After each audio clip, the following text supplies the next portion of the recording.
Okay, so this should be me speaking now. I'll switch over to this.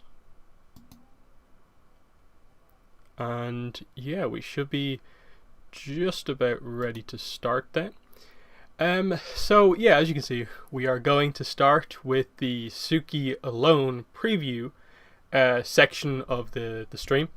And then once we're done with this, we'll go into the book 2 discussion, just because the book 2 section, I guess, will be a little bit more sort of in depth. So I want to leave sort of the rest of the stream after we get through Suki to do that. But yeah, welcome everyone.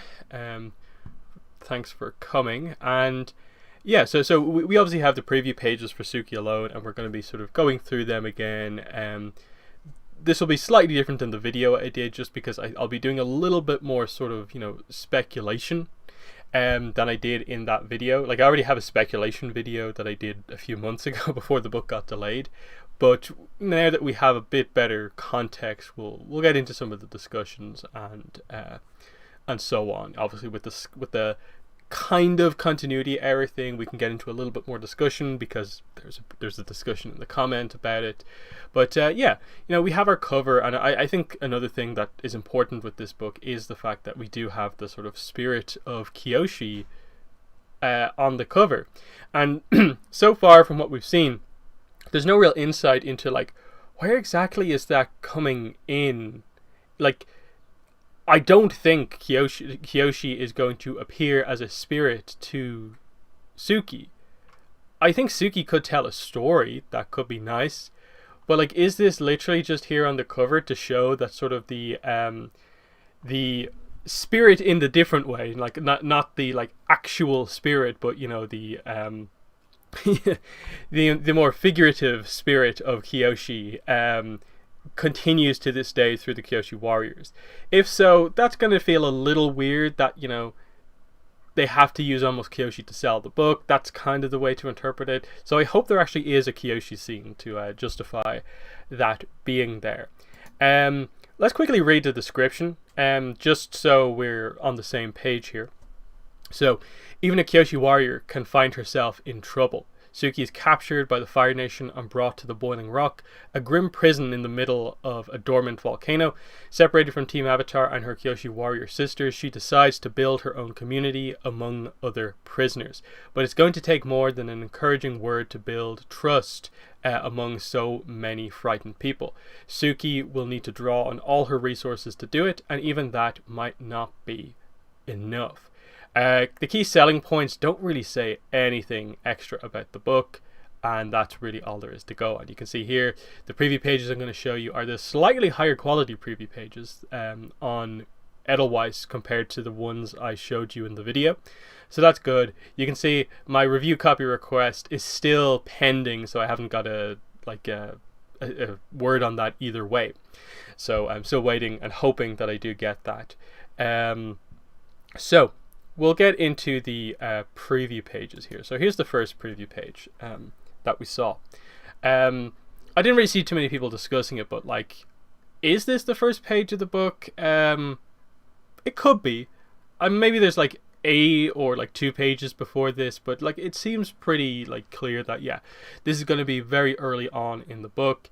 I was kind of wondering for a second, like, might we actually start off with a few pages just like recapping Suki getting like captured by Azula, just to make it clear that like, in terms of where we're set, that's roughly where it is. Because in this case, this book it's much more important about where this one is set compared to the Korra book, where it was just generally set where it was, and the Toph book is just sort of somewhere in the comic timeline, and it's relatively minor where it is. In this case, it's kind of like important, like we're going into ATLA at this specific point. So I'm wondering, might they recap that whole idea, or will they just view the idea of like, oh well, if you know the series, then you'll know where this takes place. But we'll see. So the pretty nice scene, like the art, this sort of Fire Nation sort of, you get the impression here what we're at is just, this is a prison camp that they've set up somewhere in the Earth Kingdom.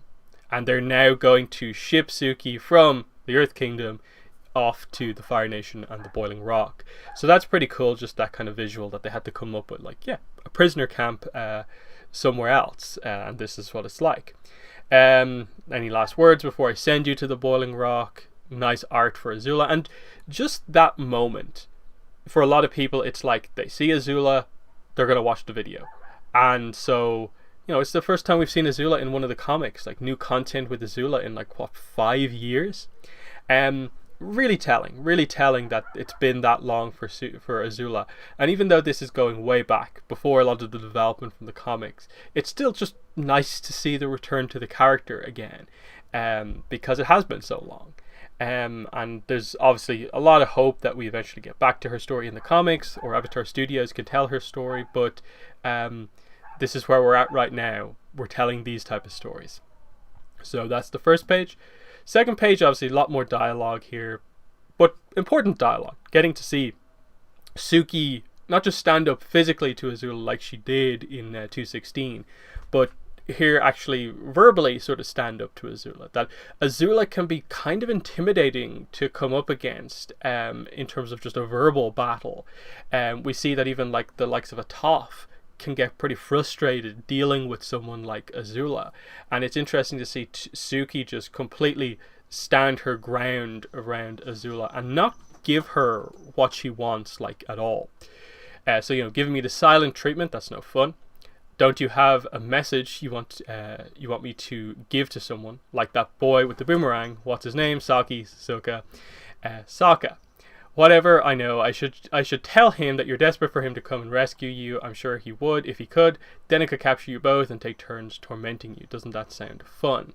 I don't need anyone to rescue me. So here's the big point, probably the main talking point coming out of this is this a continuity error? How does this fit with what we know from before, and so on? So it all depends on ultimately where we are set here.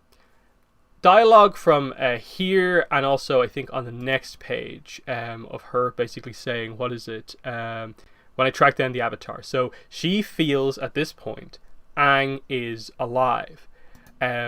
Also here, she talks about the Fire Nation needs to roll over the Earth Kingdom, which could be either way, but I think this is more coming from the idea that Ba Sing Se hasn't fallen yet, so I'm leaning towards this scene is set prior to the finale of Book 2. So it's set basically before, like, 218. Like, that's realistically the way it has to work out, because, you know, 218, 219, 220 all sort of like flow into each other, and there's no way I think that in between like 218 and 219 Azula goes off and does all this other stuff. So this is in that gap basically, you know, between, you know, when we see Azula in the drill, and then we don't see her again until she shows up in Appa's Last Days. So there's still a lot of ground to work with here, but my guess is that it is before a lot of this stuff. Because otherwise that's when sort of like, you know, it still creates problems either way, in that how does Azula know that Sokka is in a relationship with Suki? How does she know that Sokka is important to Suki when Azula's complete involvement, full involvement with Suki has literally been the scene from Appa's Last Days, where she fights with her, sees that like, oh, she has a connection to Aang because she's familiar with Appa and knows Aang's name, and stuff like that. But where does the connection to Sokka specifically come in necessarily? That's sort of the problem here. Now, a lot of people have speculated that perhaps what's happened here is that Azula has like interrogated one of the other Kyoshi warriors, and that is fine. But if that's what's happened, tell us that in the comic. I don't think we should have to fill in the gaps like to that degree with regards to how characters know specific information. I think smaller things like you know, how does Katara know Zuko's name in like the 4th episode, or, you know, how does how does Katara know Ty Lee's name after only like one instance of like her never really hearing Ty Lee's name? That's relatively fine with the idea that the characters have sort of interacted enough to where, okay, their name came up at some point, we just didn't see it on screen. Here it's like you have to add in this whole other scene that Azula would actually like interrogate all of the Kyoshi warriors and not just like Suki, and to get this information. The only way Azula could have this information, based on what we see on screen, is if this is set post 220, because I think during 220, Ty Lee finds out about Sokka and Suki's relationship. Now, is it set there? I'm not sure, because if it's set too early in book 2, then it doesn't make any sense why on this page Azula would mention hunting down Aang because she thinks he's dead. So that would imply that it would then have to take place after the sort of Zuko kind of revealing that he feels Aang is alive, and so her suspicions are kind of raised on Aang, which happens in like one of the first 3 episodes of book 3. So it could happen there, and it's actually much further into book 2. But then, you know, it kind of, you know, begs the question, like in this page, you know, why is she so focused on the Earth Kingdom if Ba Sing Se is already fallen? Not to mention, you know, the timing of all of this is also a little bit weird in that Azula seems to just be in the Fire Nation for all of early book 3, because, you know, they get across the idea that in the beach that like Ozai is specifically saying like, don't go anywhere, stay in the Fire Nation, do this. So, you know, it's this weird situation where you sort of rule out this because of this, rule out that because of that. The only one that really makes sense is also the one that sort of causes the little kind of continuity problem. So it's just a frustrating one. And look, it's a relatively small point, but what are we doing as fans if we just completely are like, oh, it's just a small thing, let them away with it, it's fine. I don't think that's a particularly good or healthy attitude to have as a fan base, to basically just be like, yeah, the writers don't need to care about continuity if it's only a small little thing. No, I think we have to point out these little errors or questions when they arise, because, you know, the writers need to see that like we care about the continuity being important. And like the point I made in the video, if they're only going to be giving us content of this quality, like one-shot comics, not doing anything like super important, the one thing you expect at the very least is for them to get the little bit of continuity that they need to keep in mind correct. And already Katara and the Pirate Silver was having us question things.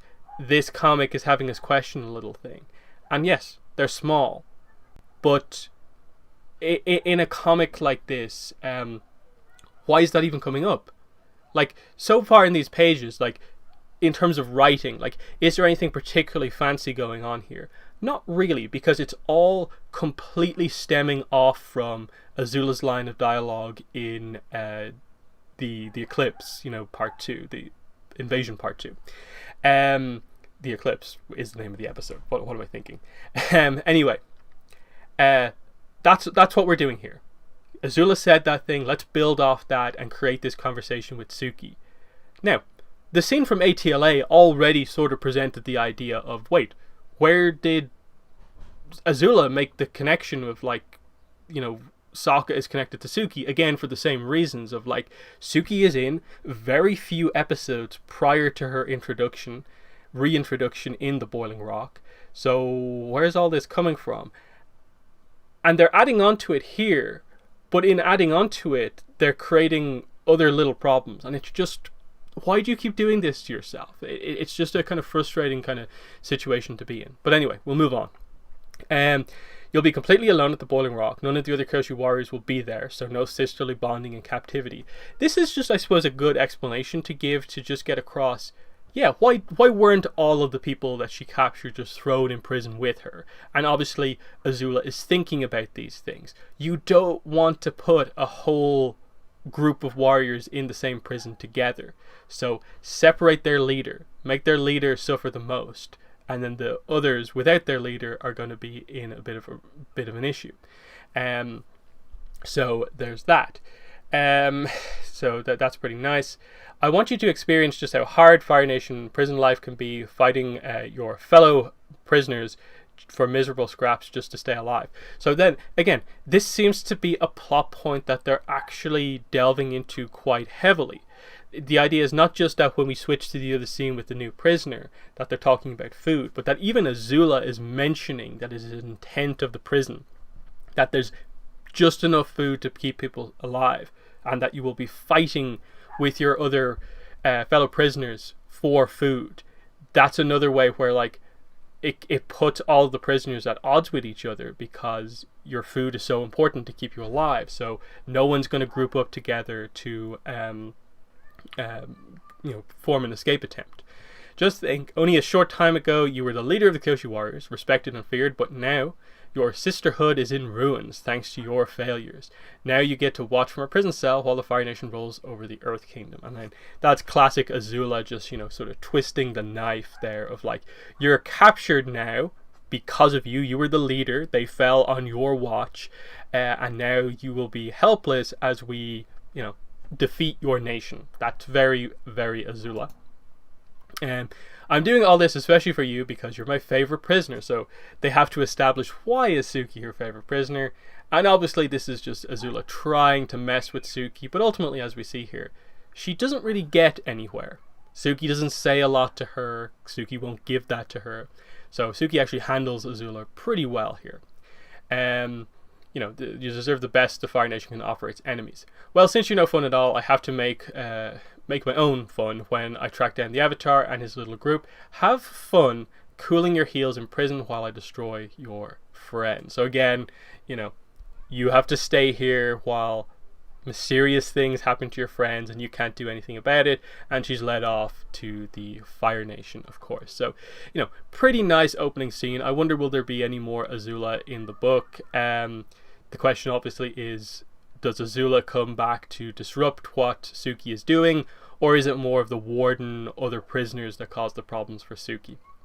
Because these few pages here actually create a quite interesting dynamic between Azula and Suki that we didn't really sort of come back to necessarily, because obviously, like, in the Boiling Rock, it was more of like Suki paired off against Ty Lee, and we didn't really see more of the Azula dynamic. So, that's just what it is.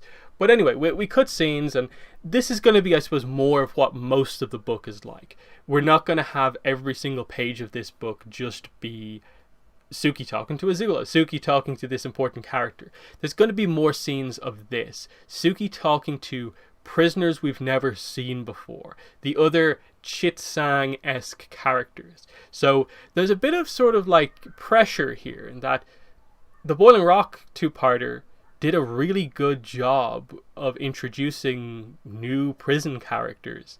They have to do that here as well. And I think so far with this character BU, I think there's so far so good, I think.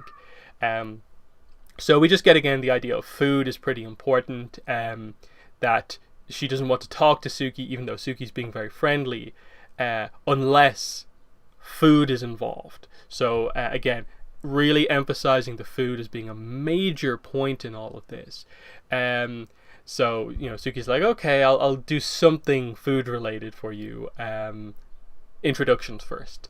So, BU, why landed you in prison? Leader of Kyoshi warriors. We get the idea of like the Fire Nation. They're like, okay, I know who Kyoshi is. Kyoshi is an avatar, a famous avatar. There's no way I can get that wrong. But the Kyoshi warriors specifically, what are they? And she thinks like, oh, are you like a tribute group? Like, if to people who don't know and aren't familiar with the dynamic on Kyoshi Island, you would sort of think, are these just a bunch of like Kyoshi fangirls just kind of like pretending to be warriors or something? But even though, no, it's actually one of the more elite groups in the universe. So I kind of like the just like dumbfounded expression of just like, what? But no, she says, we're elite warriors, have devoted our lives to Avatar Kyoshi. We left our home to join the fight against the Fire Nation, and we lost to Azula. So Suki says that with a smile on her face. which is quite interesting. But yeah, there's a comment there. I would like to see more background art in the comic panels. Lots of them have the just plain one color background. And yeah, that is definitely the case. You do have that, like, that's fine. I suppose this is relatively fine in terms of you just getting across like the sky in the background. Not too much of a problem. You begin to notice it a little bit more in scenes like this, of just like, there should be something there.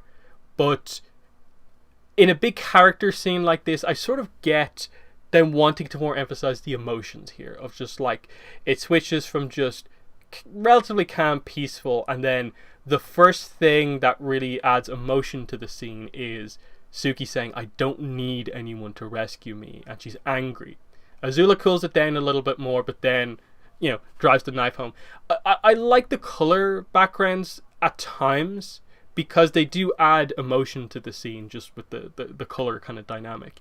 It can definitely be overused, but and in this case, like, it's just like, do we really want the case of like background art just for the sake of background art in a scene that is just focused on dialogue, when they've already given us like the setting of where it is? It's just going to be rocky background, kind of wall, tense background, and like the airship. It's not that they're not giving us the background like at all. So it's a bit of a weird one, you know. And then again, they go back to the colors here. Then they add in the wall here, and the idea of the mountains in the background. You see more background here. Here again, they're just in the prison. They're just getting across that it's metal prison cells. It's not too bad to just solid grey background. So it's definitely something to keep an eye out on. It's not something I'd be like too critical of, in that I don't discuss the art like too much. Peter Wortman so far, I think, has only sparingly, I feel, used the kind of plain backgrounds. He's definitely done backgrounds when he's needed to, because like in balance, the amount of work that he clearly put in to do all of those rooftop backgrounds and the detail required for them, you know, I'm sure he appreciates having a few more kind of books like this where he can focus more on the characters, on their expressions, and not need to draw like mountains and crazy buildings in the background of every scene. So here probably is where it becomes a little bit of a problem. The like white background, like nothing. Not a big fan of that. The same here, where it just goes like to be like a kind of cream kind of colored background, just nothing, no sense of like what's going on. I get it, it's just meant to be, you know, a very brief backstory, but like, yeah, sure, the background like feels especially like barren in a scene like this. But yeah, just finding out that, yeah, people are put in prison here for very little reason. I'm like, okay, this girl is a thief, but she doesn't seem like a master thief who's stealing like the riches of the world type thing. So it does come across to me more like, no, she specifically hurt a high up person in the Fire Nation's son with what happened romantically, and very petty, you get put in the prison because you did something to my family. That's pretty harsh, though I do appreciate the sort of Kyoshi connection. Like, you can say like Ursa also got across the idea of, you know, the mothers will do what they have to save their children and protect their children, but it feels very much a kind of Heiran reference here, which is kind of nice, just like, yep, they could be pretty harsh. But it just is a nice thing of like, to get across the people Suki is going to speak to in prison, not all of them are going to be the most wanted criminals in the Fire Nation who have potentially murdered people and all this sort of stuff. A lot of them are going to be people like this. So that's kind of interesting.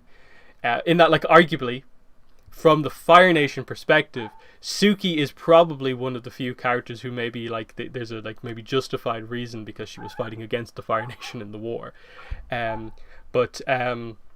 Yeah, here's where we get the food, a plant, and we get the idea of nutrition is kind of important. They don't really give them much nutrition in the food that they do feed them, and that's a part of the reason why no one can really rise up, because they're half starved most of the time. And this is also why, like Azula said earlier, no one can really like band together necessarily. No one has the willpower to make that happen. So Suki has an idea to help, fix this kind of problem. So she's found a way to make all of this happen. So she's bringing Biu in on all of this, a hidden spot. And the plan is to plant some of these to make more of these grow so they can have more food, share with other prisoners, bring more people on board. And this is going to be, I guess, the community among the prisoners that she will have, that she got because of her basically helping them with food, helping them become stronger, I guess, in the prison.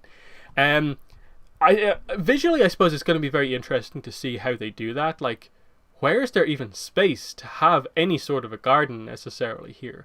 So that'll be interesting. And then the question with that, a secret garden that they're bringing criminals in on effectively. Someone's going to tell the guards. Something's going to go wrong. It's going to get discovered by someone somewhere. And that's how this is all going to fall apart. And it's interesting because it doesn't seem like Suki, when Saka finds her, is in like solitary confinement, that she has been punished necessarily for her previous escape attempt. So there's a few ways that this could go. One is just that Suki stays in the background of all of this, and just the others get taken out from under her. That they want to make an example of her just by everyone you make friends with will move away. Something will happen to them. Or it could be a very interesting situation where, like, what if we get a bit of a, chit-sang, will he, won't he type situation, and someone, sacrifices themselves. Someone says, I did it, not Suki, and gets taken away. And there's that kind of, like, tragedy in a way of, like, Suki's best friend in prison gave herself up to help Suki, not be put in solitary confinement. Not really sure, but again, there's a few situations of like how this is going to happen, in the sense of like between this page and this page, obviously there's a bunch of pages where Suki gets like we'll probably see Suki arrive at the prison, find the plants, and just get a sense for Suki's mind of like, okay, I'm in the prison. What can I do to make this stay better for myself? And she notices this and that. That's kind of what I want to see in between. Because it would be a little bit weird if we just skip to this and already she's found plants and we don't know where she got them from. But we'll see how it goes. So there's that. Okay, you're the boss. And that's where we end for now. Just with the idea that the possibility of an escape attempt is on the table. Now, do I think that's going to get very far? Again, it's only going to be like a 72-page book, and we've already seen like 8 of the pages here. So there's room to do other stuff for sure. In that we're going to get introduced to other prisoners. The warden, I assume, will get some spotlight here. Azula, I'm guessing maybe we might see Azula like again, who might disrupt whatever's going on. In terms of references to the Boiling Rock, I wouldn't be surprised if maybe in the background we see Chit Sang and Suki's kind of like, okay, well, he's a bit too, on the radar of the guards. Let's not involve him. Just a little background reference to some of the other characters that we see. Beyond that, like, I think the only other thing we know is that Faith Erin Hicks talked about this book and said it was a very emotional book. It's very different than the other one-shots. It's going to be much more emotional, and effectively, I think on the stream, she said, like, this is going to see Suki hit, like, her lowest point. And that's probably one of the most interesting kind of things in this book, of, like, Suki's obviously kind of emotional when Saka comes back. So it's going to be interesting to see that transition between the I don't need anyone to rescue me to Suki being so happy that Saka has actually come for her. Like, to see sort of Suki's will potentially get sort of broken down, and how they balance, keeping the character strong, but also getting across that she can't lead an escape attempt. It can't happen because she only breaks out when Saka and Zuko kind of arrive on the scene. So there's a bunch of stuff like that I'm kind of very interested to see, how it actually kind of comes about. BU, being a thief, are they setting her up for like to betray Suki? I'm not sure. I think they could go either way of like she betrays her, she also like puts her neck out on the line for her. I haven't really seen too much speculation on that front. But yeah, the big thing here is definitely going to be what breaks up Suki's community, because Suki's alone when she's not around anyone. She doesn't seem to be close with a lot of the other prisoners by the time the Boiling Rock happens. So clearly, the people she gathers around in the community are no longer either at the prison or something has happened to them by the time everything happens in the Boiling Rock. That's going to be the key thing, how that happens, and just Suki having control up to a certain point, but that control kind of going away. That's going to be a big point. And then it brings up the question, Kyoshi. How does Kyoshi come into play? How are they going to, utilize, I suppose, the character of Suki? We've seen her be her kind of, resourceful, friendly, but also sort of driven self. But what I really want out of this book is a bit of Suki's sort of backstory. What is defining of the character?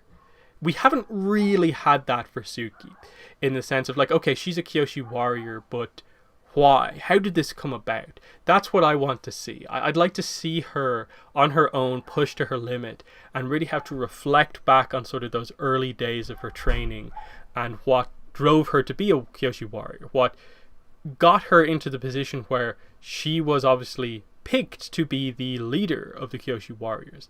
That sort of character development that we didn't get to see because Suki was only in the one or two episodes really before properly joining the main cast. And then since joining the main cast, we haven't really got that. We know how skilled she is, but I want to see more of a sense for like sort of where that skill comes from, and what really drives the character. That's what I really want to see. So, if they do something like this of her keeping going, she has her nutrients from the extra food that she's found. She's doing her training in her cell, but it's tough being the leader of something that could go wrong at any moment. Just to have that moment where she either tells her community about, a story about Kyoshi, because everyone knows Kyoshi. No one really knows the Kyoshi warriors, as we've seen, but everyone knows Kyoshi, and but I'm guessing the Kyoshi warriors themselves, being Kyoshi warriors, would know much more stories about Kyoshi. So it'd be very interesting to see her tell a story about Kyoshi that like none of the other people know. They just know her as this like terrifying giant avatar who's all about justice, basically the way the fandom used to always kind of talk about her. But it would be nice to see sort of like, here was Kyoshi when she was in a tough spot and what she did. And this is a driving force of the Kyoshi warriors about what we do and why we do what we do. I hope there's something like that to justify why Kyoshi's on the cover.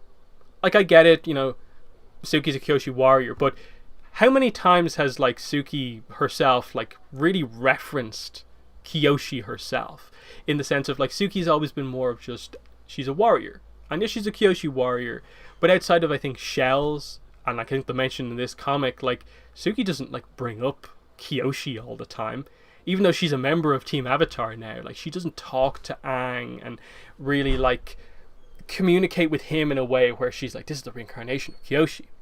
So there's that kind of aspect as well of like, create the reason why like Kyoshi's here. So it's clear that you're not just trying to big up a comic where you're like, will Suki sell the story just being on the cover alone? Let's add Kyoshi in there as well. That's what I want to see. Just explain this a little bit more, because I really don't see how Suki could be visited by the spirit of Kyoshi, purely just because of the distance. Like, if Aang was anywhere near the vicinity of Suki, I wouldn't really mind the idea that actually Suki could have like some sort of a spiritual moment and the spirit of Kyoshi could talk to her. But I think because Aang is realistically for a lot of the book not going to be anywhere near Kyoshi, as near Suki. I don't think that that's going to happen. Now, the Tenzin stuff from book 2, we'll get to talking about book 2, maybe brings that a little bit more into play, just because Tenzin talks to Aang, which is a clearly very separate instance than whatever Korra is doing, but it's very clearly meant to be, the spirit of Aang. So, it kind of puts on the table the idea that other people can be sort of visited by the spirits of the past avatars, but I'm not really sure necessarily. I don't think, I'd never predict that we'll actually see the spirit of Kyoshi. Like I said, I'm predicting more of a Suki will tell a story or remember something about Kyoshi she's been told, more so than direct spirit. So that's pretty much it. The book is still quite a bit off in terms of we still have 6 weeks, give or take, until the book actually comes out on the 27th of July 2021. Like I said, I'm hoping the review copy will come through, and basically the day it does, I will have a non-spoiler review up before the release date. If not, you'll see videos on this book on the release date. Again, if I don't get the review copy, it'll very much depend on how I feel about the book, if I'm going to do a non-spoiler and a spoiler review. Just because especially with these books, I really don't feel like say the Katara book, did I really need to do a spoiler review and a non-spoiler review for that book when there was so little to it? And then even in the Toph comic, the only real spoiler was kind of new lava bender. Not that it played a particularly great role in the story, a huge role in the story, but it was kind of the main reveal coming out of that book. So we'll see what happens here, because again, this book is ultimately just going to span the gap in time between this and Sokka spotting Suki and then going to visit Suki in prison, finding Suki in the boiling rock in that episode. So there is ultimately there's still a scope sort of limitation on this story. We're expecting more because we're going to get a more emotional story with Suki on her own as the main character. But, there's only so much character development that can happen, in the sense that, we'll see Suki as a leader on her own, but the Suki that we see, once she joins the group again, is still roughly the Suki that we saw in 213. So there's still not going to be, huge character development necessarily. That's going to take more of a bigger story that gets to focus on Suki as a part of the group, I think, for that to happen, but we'll see what happens. So that's pretty much, I think, everything I want to talk about there with the Suki Alone stuff. So I guess I'll just switch this over to the Book 2 Spirits discussion, which visually, I don't really have a lot. I don't really have anything necessarily visually on screen to kind of go off here, just because I'm doing a review kind of discussion thing for book 2. What am I meant to kind of bring up on screen? We got this, I suppose. That's one of the screenshots that I have open. I guess we can maybe linger on that for a little bit, and then I have access to screenshots here, as you can see, if we need to go into any of them. So yeah, this is the secondary topic for the stream, Book 2 Spirits discussion. So I'm sure some of you watched the stream that I was on last Saturday, I think it was, with Fran of the channel A Healthy Dose of Fran. She asked me to be on that, and it was something that at the time people were asking me, can you do a video talking about why you like book 2? And it was a request that I was very hesitant to fulfill just on my own channel, in terms of, do I want to just put up a video of myself basically having to explain an opinion I've had on my channel for this long? And the ultimate answer to that I had was kind of I really didn't, just because I feel it places me in this weird position of needing to be really defensive about the book. So I was actually really glad that the timing of that stream coming up, because it was, here's a discussion someone else wanted to do and they asked me to be on it, that's much better. So that as a sort of conversation starter, I think was a really good thing to kind of experience. And I think the main thing I saw coming out of that discussion was mainly just this idea that people are really sort of starved for just, positivity about book two. If you happen to be a fan who likes book two, you're not going to find a lot of places. You're not going to find a lot of places out there that have the positive discussion about book two. You just don't. People either just don't discuss book two, or it's always just dismissed off at the end. Link to the discussion. Let me try and find it real quick. I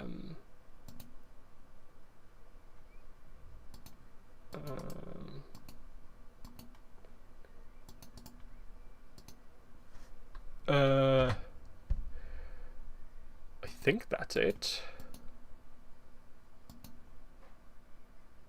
Did that not work?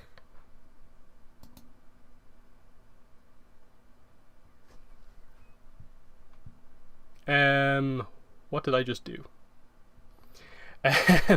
Okay, so that was a weird thing that happened with the stream. Anyway, I think that's the link. I sent it. So yeah, that's the discussion I did with Fran. And we went over basically most of the topics that I discussed on a book two discussion. And I went in because I was on the previous discussion with her on Antoine Vandelay's channel, where we just discussed Korra in general, and we were all like, I think, pretty positive about most books, but like we had slight disagreements. I knew that she was like not someone who hated book two, and that we would be able to have a discussion, a proper conversation about it. But what was very interesting to see was that she kind of used that video as a way to just be like, actually, in reflection, I really like book two, and I'm just going to come out and say that I really like book two. So it ended up being, like the video is titled, a defense of book two. So I was actually happy because I didn't actually know what the video was called before we got onto the stream pretty much. And so it was kind of like, oh, that's what we're doing here. That's fine. That's cool. That's more or less exactly kind of what I wanted to do. And yeah, and what I noticed is just that in the live chat, as well as the comment on the video since, there really hasn't been any sort of like backlash or anything like that to it. There's been no real like disagreements necessarily with it, which I was really happy to see. Of just, yeah, it's fine to like book two. Because even myself, and I consider myself to be one of the sort of most outspoken like people in the fandom here about liking book two, and I think that's why a lot of people who do like book two do kind of come to my channel, because it's one of the few places you can see it discussed properly. Even I sort of at times, just because you see it so much across the fandom that it's the worst book of Korra, I often feel like I can't talk about it as much as I should. And it's weird because every time I feel like I'm prompted to like explain why you like book two, I kind of feel like, oh, am I in the wrong? Like, have I made a mistake all of these years liking book two? What if I watch it again and it's bad? And I watched book two again. I watched the whole entirety of book two in the days leading up to that stream, and I loved it again. And every time I'm just like, no, this is an opinion I've had since book two aired, since Korra ended, and it's like 7 years I've had this opinion. 7 years I've been involved in the discussion surrounding book two, and had people basically saying, I don't like book two, I can't believe you like book two. So I've heard sort of all of the criticisms, what everyone has to say about this and that, and it hasn't changed my mind. And I think that's just this thing where, like, even though I'm pretty strong on liking book two, I feel I almost need to be even stronger about it, just because I'm almost made to like doubt myself every time I actually see the fandom at large discuss Korra. And this is just where like there's always just for me going to be like a fundamental disagreement with, I think, the fandom at large. And it's why I always get a bit frustrated when they ask and they're like, are you aware that your opinion is in the minority, that most people rate book 2 as being their worst, or these episodes that you really like, people actually rate them really low.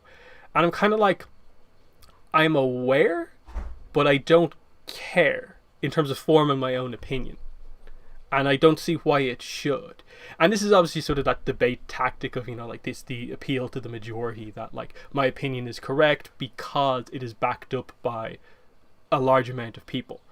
What I do tend to find, as has been mentioned there pretty much in chat, that like I do think a large part of the book 2 opinion is kind of like sort of bandwagon opinion. Like, yeah, I'm a bit hesitant to say that just because it is sort of, compiling a lot of individual opinions just into one generic opinion. But I see it enough. Like, if there's anyone who's seen the book 2, the negative opinion, and could comment on it, I guess it is me. And I do see it a lot of just the same opinions over and over again. And a lot of really kind of one-note opinions. Not a lot of in-depth discussion. And it's a lot of the opinion that is kind of easy to, like, dismiss or put aside. In that, I think one of the most interesting things that, especially that we've done on the stream so far, was when we did the book ranking stream. And when we got to the end and we were doing the one where it was more of like the stream's opinion. So it wasn't mine, it wasn't the fandom's, it was like my opinion plus everyone in chat. And we went through all the books, and I just said my piece about book 3. And you guys know what my criticisms of book 3 are. And I'm kind of like, okay, now is the time to defend book 3. What I just said, what's the counterpoint to what I just said? And I didn't really see any counterpoint to that. Whereas I actually think there is a lot of counterpoints to be made about a lot of the common book 2 criticisms, as we did on the stream last week, of like the whole Korra is a brat in the early episodes, and she's like insufferable and she's hard to watch because she's so rude to everyone. That opinion, I think, is kind of like very one note. It's only viewing it from one perspective, and it's not being aware of like the full situation that Korra is actually going through. And it's like it honestly feels like a little bit ignorant to Korra's character arc overall, that if you are honestly feeling that like Korra is this insufferable in these episodes, like I feel you are missing like a major point about her character arc of like why she would be so annoyed about this, because of like she's already had to deal with the idea that she's had this very contained years as the Avatar. She's known she's been the Avatar since she was 4. She's wanted to be the Avatar, but the whole like the first like 13 years of her life as the Avatar were just in the compound training. Everyone would come to her. She didn't go anywhere. She didn't have any friends. She finally goes out on her own to start her own path, and look what she's able to do. Friends. She ends up accomplishing quite a lot in book 1, and she comes into this book expecting to be respected like a little bit as the Avatar, but no, Tenzin is still just treating her like one of the kids, that like, oh, your airbending still isn't good enough, and Tonraq is just being the protective father, which again is fine. Tenzin's opinion is fine, but Korra pushing back against the way she's being treated by her mentor figures is also fine, because this is essential to her character arc, her wanting the respect she hasn't gotten all this time. And especially like, and this can't be underestimated, is the magnitude of the impact that reveal from Unalaq that her father and Tonraq were the ones, her father and Tenzin were the ones who made the decision to keep her in the compound. Like, we really cannot just say like that was a minor point. That's huge for Korra. That explains 13 years of why she has basically had a different journey as the Avatar as every single other Avatar. And the fact that they basically put that on Aang, that they kind of like lied and said like, oh, like Aang told us to do this, is a bit like, yikes, that's not good. Now, we know of course from book 3 there's a bit more behind that, because of the whole kidnapping attempt. But even that, you add that in, and the fact that even after all this comes out and Tenzin grows, Korra grows, Tonraq grows, we still come out of this and they still don't tell her about the truth about that incident. So there's still the slight sense of like, ooh, you still didn't tell her everything, did you? And as well as that, you know, like Tonraq not revealing like his past to her because she doesn't need to know. And the other point, the bigger point in terms of just her trying to be the Avatar, they don't tell her about the spirit attacks. That, like, she is the Avatar. She's active in Republic City where she needs to be, as the Avatar. And her mentors don't even tell her about the things that she should be sort of having some involvement with. The bridge between the worlds, and Tenzin's like, no, we can't tell her. Tonraq's like, no, we can't tell her. And especially with Tonraq's view on the spirits because of his past, you know, you can see the issue there. And the point that we both said on the podcast last week was like that those moments have to happen.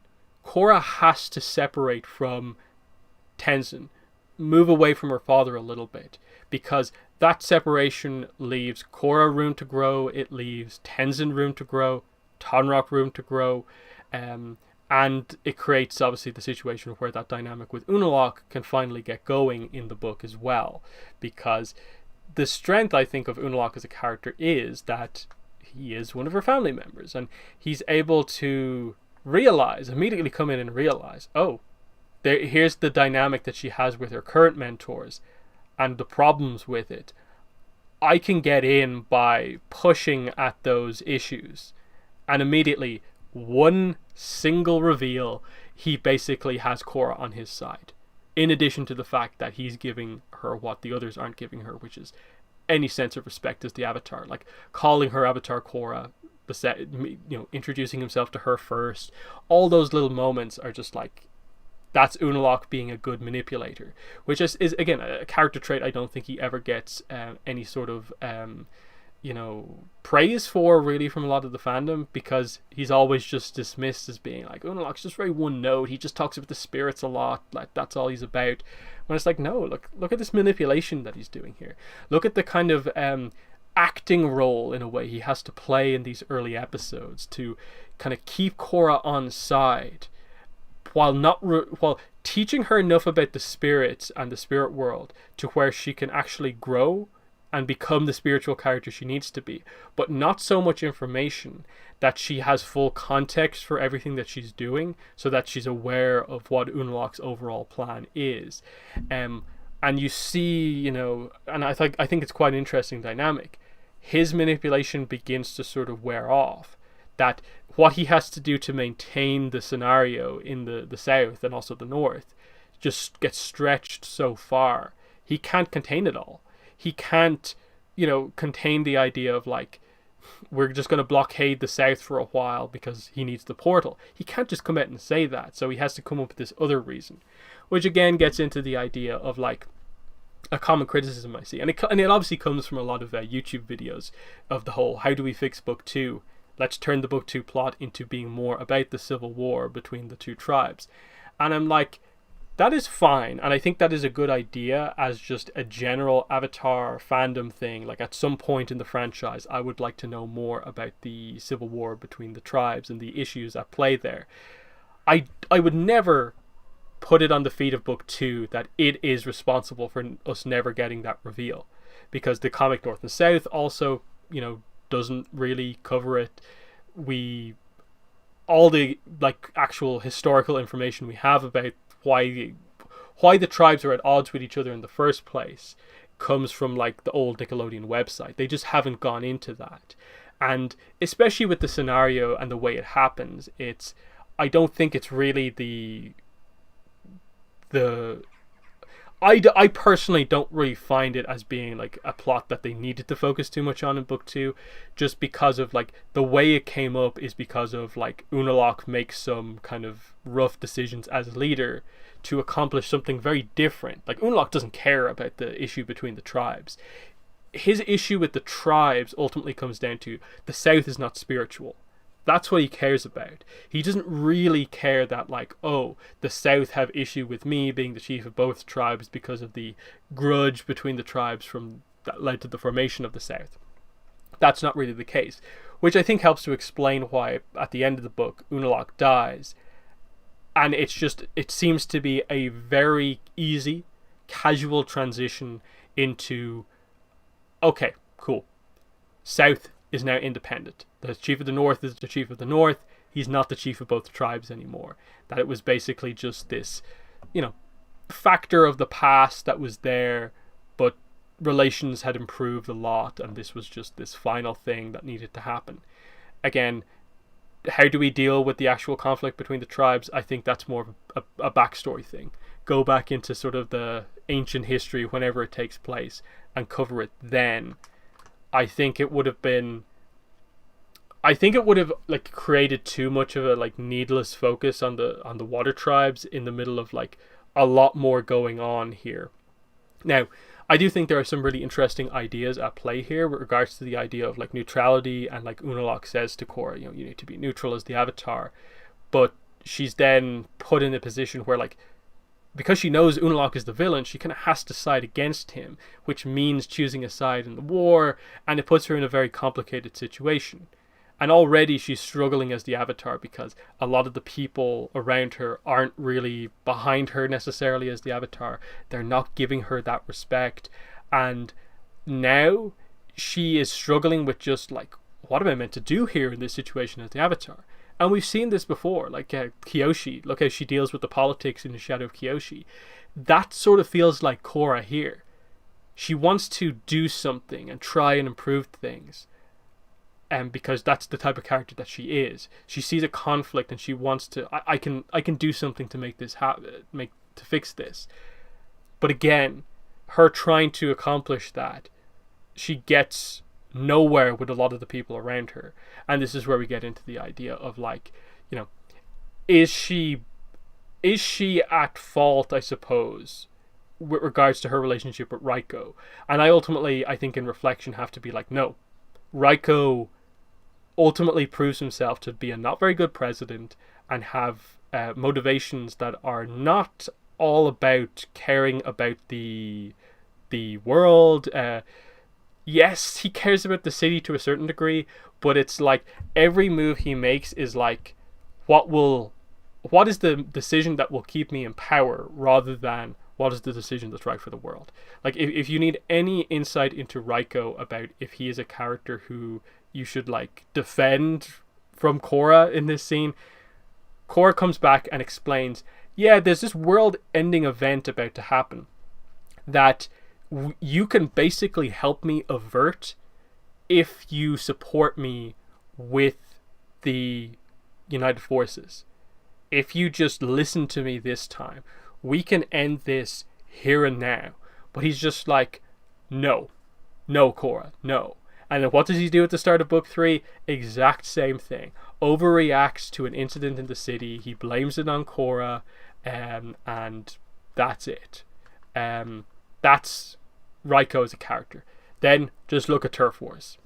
That's all you need to know about Raiko. And again, book 2, even that early Civil War stuff, like there's so many dynamics going on. Unalaq and Korra. Korra and Tenzin's dynamic is kind of fractured. Unalaq and Varric even have a little bit of an issue. And even though they're characters who sort of never directly go at odds with each other, we do get just this sense that Varric constantly tries to like needle at Unalaq because he's the one trying to actually cause a war between the South and the North. And again, this is why there's actually a civil war. It's because Unalaq is making decisions to make his goals happen, which are ultimately completely unrelated. He doesn't really care about North versus South. He just cares about spirituality in the world. And then Varric is sort of amplifying the war on the southern side of things because he wants to profit from any war that will happen. And you get that conflict of Unalaq his spirituality. Varric represents everything that Unalaq talks about.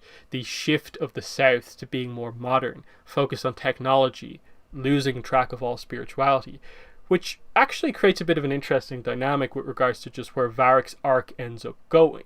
He ends up working in book 4 on spirit vine technology, basically, sort of being, disrespectful towards the spirits. And then he is the one to realize that this is too powerful. This is too much. Like, we shouldn't be doing this. So it is interesting to see him actually make a decision to like stop doing something that's sort of like anti-spiritual. So that's pretty cool. Again, that's a positive for book 2. The introduction of Varric and Zhu Li, characters who people really like, and I think most people would actually say they actually like Varric in book 2 as well. So there's that.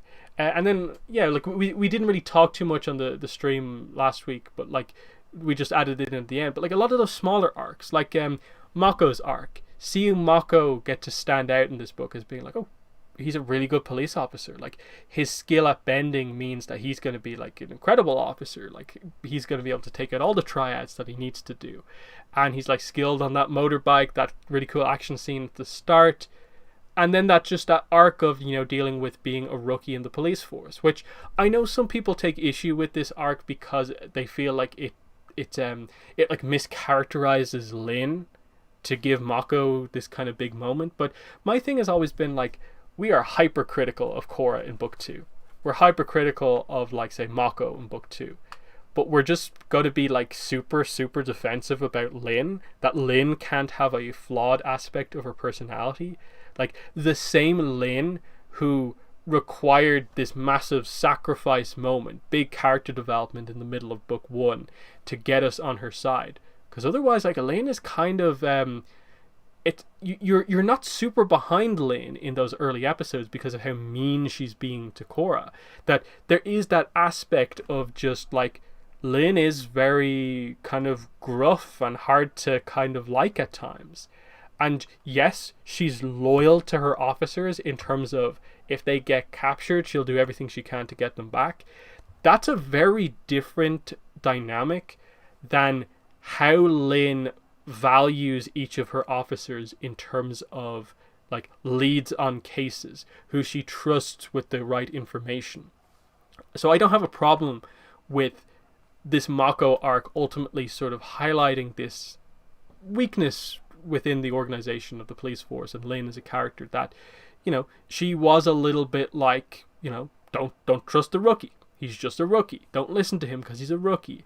And trusting Lu and Gon because they're more experienced officers, but in the end realizing that you guys were idiots all this book. Like, making fun of Mako, not listening to anything he said, even though you could have helped to guide Mako's good ideas on the right path. But no, you just messed with him. And then Lin didn't listen. And sure, you can say, kind of like Korra does throughout the book, Mako does similar things where like he's maybe a little too sort of headstrong, like pushes a bit too much to try and get his point across. But ultimately, like, they're proven to be like, this is something that needed to happen, because by the end of the book, Lin realizes she has an incredible officer on her hands, and basically Mako's her right hand man going forward after that, as we see, especially in book 4. She gives him the job of like, it's rough on Mako having to watch Wu, but it's an important job, and he seems all but set up for a pretty major like role in the police force going forward. Bolin's arc, again, really, really good. You question it just a little bit because right now in the comics they don't seem to have a path for him, and so that moment was great in the moment, but you reflect back on it now and it's just like Bolin's kind of fallen back down a little bit. But that's just kind of Bolin's character in general. He has these major up moments because ultimately he's pretty good at most things that he does, and he has these high moments of like becoming a hero at the end of book 1, becoming this star on and off the screen in this book, his lava bending moment in like book 3, and even his like turnaround from being part of Kavira's organization to being back on the right side. He has those kind of like strong moments, but then the book ends, you start the next book, and it's like, I'm not doing this anymore. I'm on to the next thing. And it's like, where are they going with this? But I do really focus in on the book 2 arc for Bolin because it really highlights what is probably some of his greatest strengths as a character, and that is that he can get people to like him. He has an amazing reputation with like groups of people. They like, they're just kind of drawn to him for some reason. And sure, he's famous because he's a pro bender, because he's on the Avatar's team. But it seemed like even before they met Korra, even before the brothers met Korra, they were sort of famous and well known, and sort of like people rooted for them as the fabulous Bending brothers. And a lot of that, I get the impression, was because of how likable Bolin is. You know, Bolin has Pabu, fire ferrets, mascot of the fire ferrets, that sort of thing. And you see here, as an actor, people are drawn to him. He has fans that we see in like book 3 and so on. Book 4, you can see the sort of position that Kuvira uses him in that, like, it's a good look for her to have someone like a Bolin on her team to help the people that she goes to sort of, you know, take over, but she doesn't tell this to Bolin, help them feel at ease, is like, Bolin's coming to help you. And then going forward, I'm guessing it is some sort of political role, and it takes a book like this to realize that, yeah, that's this thing, that if Bolin can learn more about like politics, so he can have seriousness to back up his good relationship with the people, he could be really important going forward, I think. So I hope he learns a lot from working with Julie. I guess that could be cool.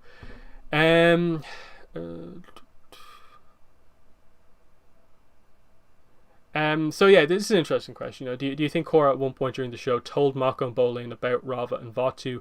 Somehow Bolin knew that Unalaq had the light spirit when Rava was taken out of Korra. Again, this is one of these things where, like, I think that is a situation where you can just assume that they make a plan of attack, they know the specifics. Korra does tell, like, say, Tenzin about kind of what happened and the whole story. So you would just assume the characters roughly fill each other in on these sort of specific situations. And again, I think the fact that Bolin does just say light spirit and doesn't say Rava just highlights the idea that he was only like roughly filled in on the details. Like, he gets the idea of the Avatar and like, oh, spirit taken out of Korra, it's that situation, you know. So it's one of those weird ones where, like, I wouldn't have as much of a problem with something like that as I would with, say, the Suki Alone moment that we talked about a little earlier on, where it's a bunch of like very specific circumstances of like this character has only been in like 2 episodes, none of which this other character featured in. So how on earth did they know that? In this case, there's a lot of room for, like, off-screen, they were just informed about some of the more technical details of what was going on. And you don't necessarily need to do that. But yeah, that's that. Genora's arc is also really good. Like, this is what they were able to do, and I think they continued this on quite well in book 3 and 4. And that is that they were able to, from that point on, I think, really introduce characters and get them right into the sort of like nearly main character, supporting character level. And they did that, I think, first with Genora, taking her from being very minor character. Like, her book 1 appearances really just get her across as like one of 3 characters, or 4 characters, I suppose, who are Tenzin's kids. And she doesn't particularly stand out all that much compared to the others. Let's move on. Like, but here they make her feel so important because the Southern Lights is like Korra's spiritual awakening episode, but it's also Genora's like spiritual awakening episode. Like, rewatching that episode again, which it's always been an episode I've loved, and seeing that like idea of like she's drawn towards the Aang statue for obvious reasons, the relation, of family relation, but also spiritually. And then the fact that she's drawn towards the Wan statue before we ever know about Wan, before the spirit portal is activated. And then she is awake. She's there to witness the portal kind of glowing once the spirit southern lights are back. And then especially the guide. The guide is a really, really good episode for Genora. Especially because like the whole Kaya connection and Kaya being the one to notice it first, and you know that adds into Tenzin's arc of Tenzin. Another part of the reason why Korra was kind of justified in choosing Unalaq as her teacher in the early episodes is that we find out Tenzin isn't spiritual. He can't be her spiritual teacher because ultimately we find out he couldn't actually teach her to become more spiritual because he wasn't spiritual himself. And it's this massive moment for Tenzin where he not only has to accept this sort of failing within himself, what he views as a failure himself, but also that he's going to have to put the faith in his daughter as well, that she is very quickly developing into a very powerful airbender and someone who's extremely spiritual herself. She's going to have to be given more responsibility, and that arc across book 2 and 3 is fantastic. Question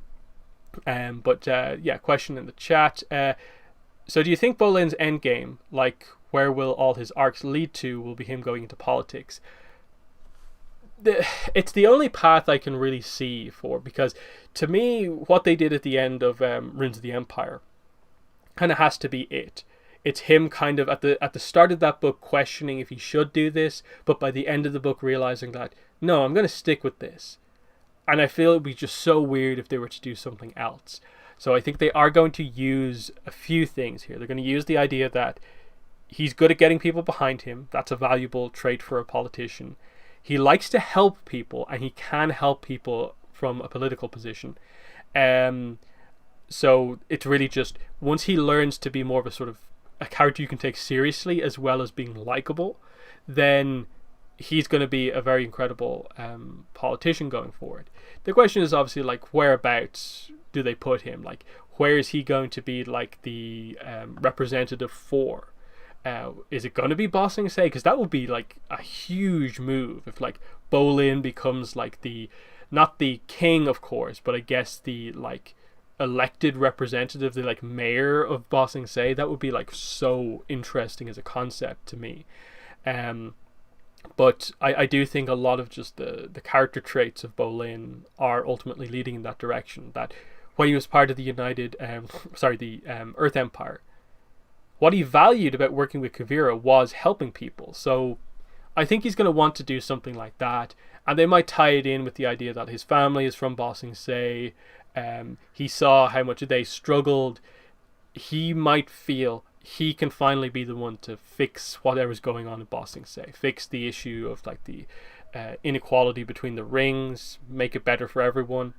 That would be a pretty nice arc, I think, for Bolin, and it would fit his character quite heavily.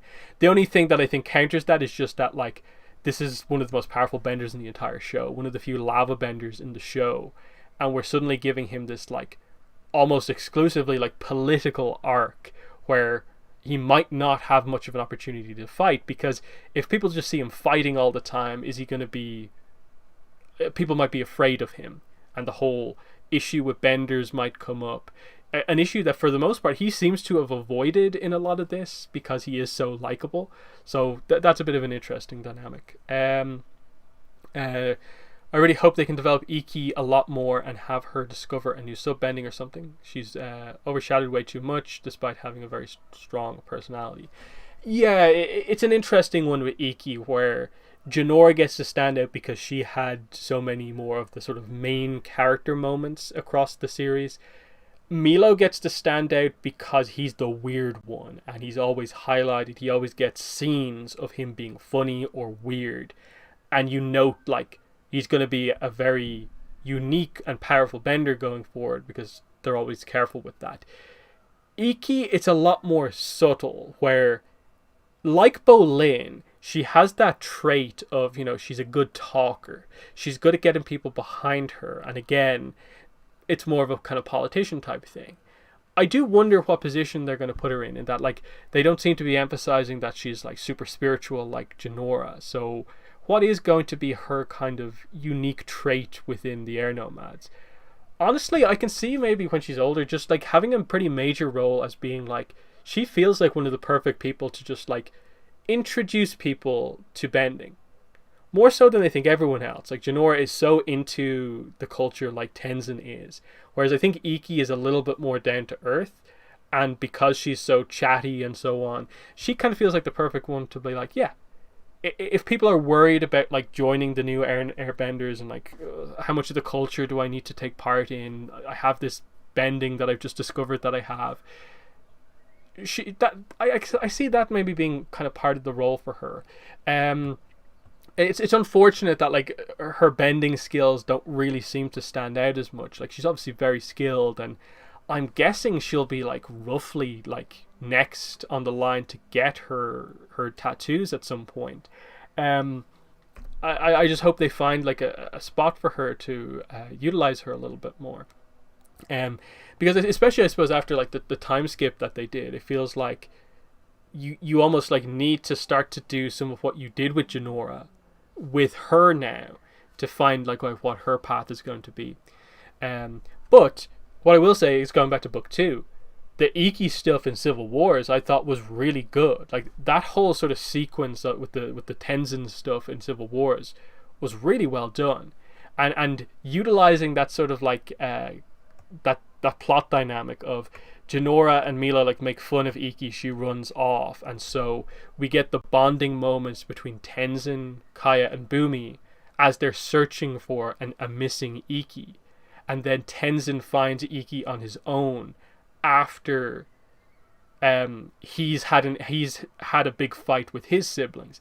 It's a really well constructed scene because the two encounter each other, and they're not at odds with each other, but Iki's at odds with her siblings, Tenzin is at odds with his siblings, and they both talk about the positives of the people that the other have an issue with. So Iki talks about how, nice and kind Kaya is, how funny Bumi is, the positive that she sees from her aunt and uncle. Tenzin talks about the positives of Genora and Milo, and they both sort of disagree. But then Iki's the one to be like, being part of a family is hard, isn't it? Like, you love each other and you care, but you do fight, but it doesn't mean as much. And like, the fighting and the hurt feelings come because you are so close. And it's just that idea of that connection. And again, that's what the screenshot here is really all about. And it's always baffled me that people can come out of those episodes with where they go, where they end those episodes, end those plots on. And it's like people just ignore that this scene happens. That the whole surrounding of this is like, they come to the conclusion that, okay, things weren't perfect. There were slight issues. Aang wasn't a perfect father, but he wasn't a bad father either, because look at that. You don't have a super happy family portrait moment like that unless things were good a lot of the time. And the fact that they're able to look at this picture fondly like that and feel that this wasn't one of the rare times. No, this was most of the time. That's the takeaway. And in the same way that Genora and Milo can just come up to Iki, apologize, and they're immediately off to play with each other like nothing ever happened, it's the same with Tenzin and his siblings. Like, they bring up an issue from the past that they haven't talked about in like 30, 40 years. And it's childhood issues coming to the surface when they're older, and they act in a way a little bit like children over the course of this, because you see them all directly like needling each other like they would when they were kids, but they're older now, and it's like, what are you guys doing? But again, all it takes is just a little moment like this to bring them back together, and it's just that, like, hey, nuance. If you look at scenes through the eyes of nuance, you can actually like see this as like a really well written character development for 6 characters, really nicely done in effectively the subplot of these 2 episodes, rather than, oh my god, Aang is a bad father, I can't believe Kaya and Bumi are complaining about him, worst show ever type thing, which some people act like what happened. So it's just one of those situations. there are very few opinions when it comes to Avatar where I'm just kind of like at the point where I just like, I'm sorry, but I am just going to have to dismiss that. Like, I do not agree with that. I don't care. Um, like, if you have that opinion, you do you. I don't agree with it at all. I'm not even going to attempt to engage with that.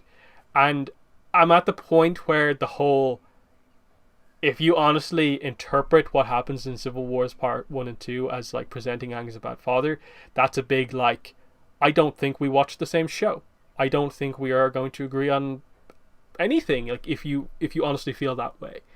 The other one, and it's one I've had for much longer, is just the sort of beginnings deniers, the sort of conspiracy theorists type situation, almost, of like, that somehow beginnings contradicts all this amazing stuff that Avatar set up. And my perspective on this has always been that, look, I understand the lore of Avatar. I'm sort of known on YouTube as being the sort of like in-depth lore guy, that there's very few other channels who will talk about some of the topics that I talk about from that perspective. If there was anyone who would have had problems with poor execution of the lore going from Avatar into Korra, basically continuity problems, I would be the one to bring it up. I don't really have those problems. And I don't know why so many people seem to view Avatar as having set so many like rules in place for how all this sort of stuff works. Whereas, honestly, like I look at Avatar in reflection and look at it as a show where it did characters amazing. Lore, it's obviously interesting enough where you're super invested in bending and all this sort of stuff, but it's not particularly strong on details when it comes to a lot of those questions. There's a lot of vague explanations on things of like how bending works and so on, and look at this thing happening, and what's going on there. The one I'll always bring up is, of course, 107. Winter Solstice Part 1, The Spirit World. Do we see the Spirit World in the episode called The Spirit World? No, we don't. Sokka goes to the Spirit World. Heibai brings a lot of the characters that he kidnaps to the Spirit World. But Aang doesn't go to the Spirit World. And it's this like crazy thing of like, that's the introduction of the Spirit World in Avatar. This episode where we never see the Spirit World at all. And it's like, it only really feels like we know the answer to what that episode was about, really, because of Korra. Because they clarified the idea of like, oh, this is what it looks like when your spirit is separated from your body in the physical world through Genora's astral projection technique.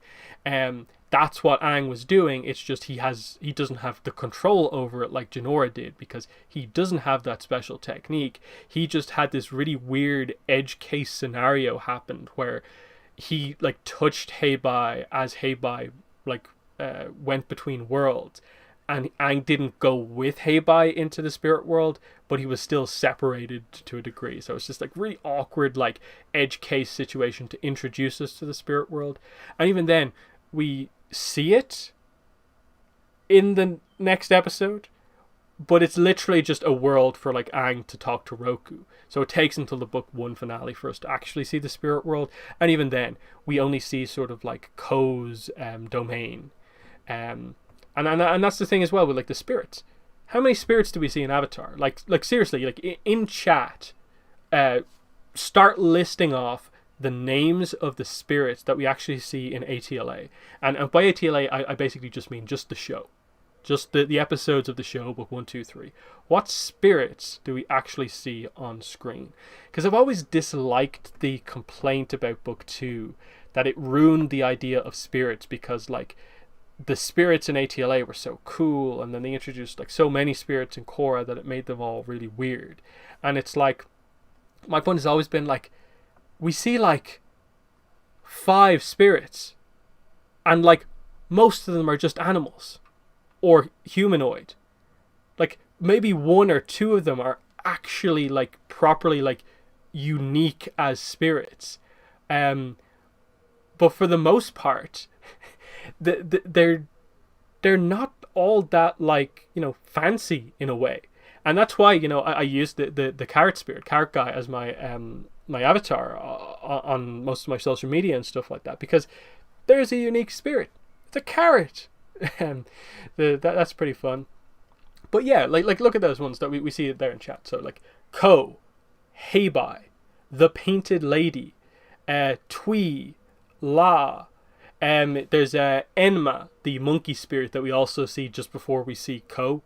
And like, is there any more? Again, like, you can talk about like the in like in 120, 119, 120, like when we see the spirit world, like Aang encounters other things, but effectively we see Enma for like a little bit, and then we see Ko, and then it's like he met Heibai, who's the first like spirit he properly met, and then like Twee and La are interesting edge cases because they are both spirits who have taken on a mortal form as just koi fish, even though they're super powerful spirits. And arguably, like, do you know what the most awkward spirit to try and like properly explain how its powers work are? It's the moon spirit.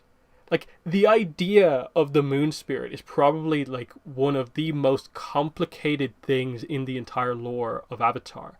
That it's this spirit, which comes from the spirit world, that is inherently connected to the celestial object, the moon, that is the moon of the planet, that allows like water, tidal stuff to happen, and also turns on a bending form, even though spirits can't use bending, but this spirit is basically responsible for why water bending works in the first place. And it's like, what did I just say?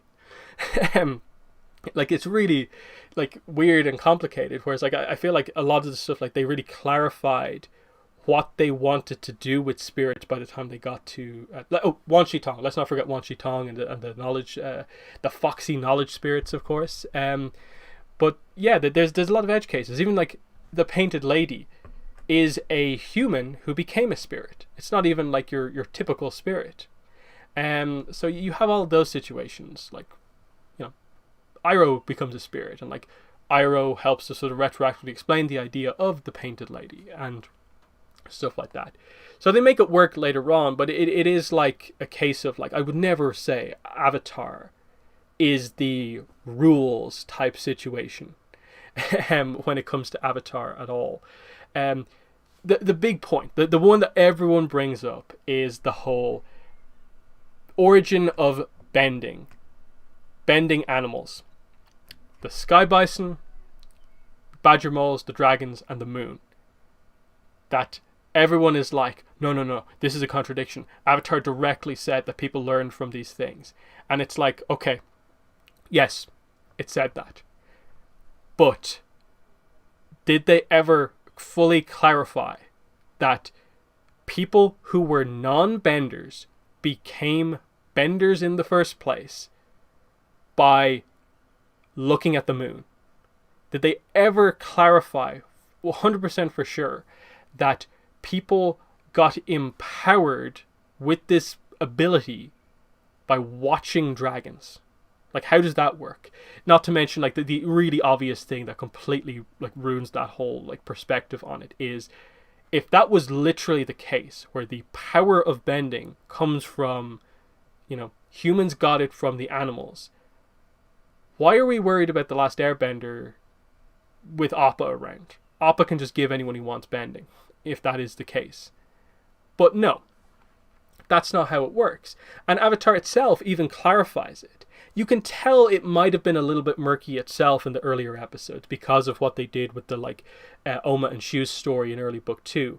But by the time they got to 313, the Firebending Masters, and they're explaining the whole idea of like how Toph learned, how Toph actually learned to be a skilled bender was from the badger moles. And it's a backstory that explains how Toph went from being a bender, not able to bend properly, despite having bending training from Master Yu from when she was young. Here's how she actually learned to be skilled. It was by learning from the motions, movements, style, philosophy of the badger moles. That is a really clear-cut direction in terms of they're blind, she's blind, their style suited her perfectly, and ultimately the badger mole style is the ideal style for bending, earth bending, full stop. Then Zuko loses his drive. He can't firebend powerfully anymore. They go to see the dragons. And what did the dragons do? Do the dragons give Zuko and Aang power? No. They show them fire. That's basically what they do.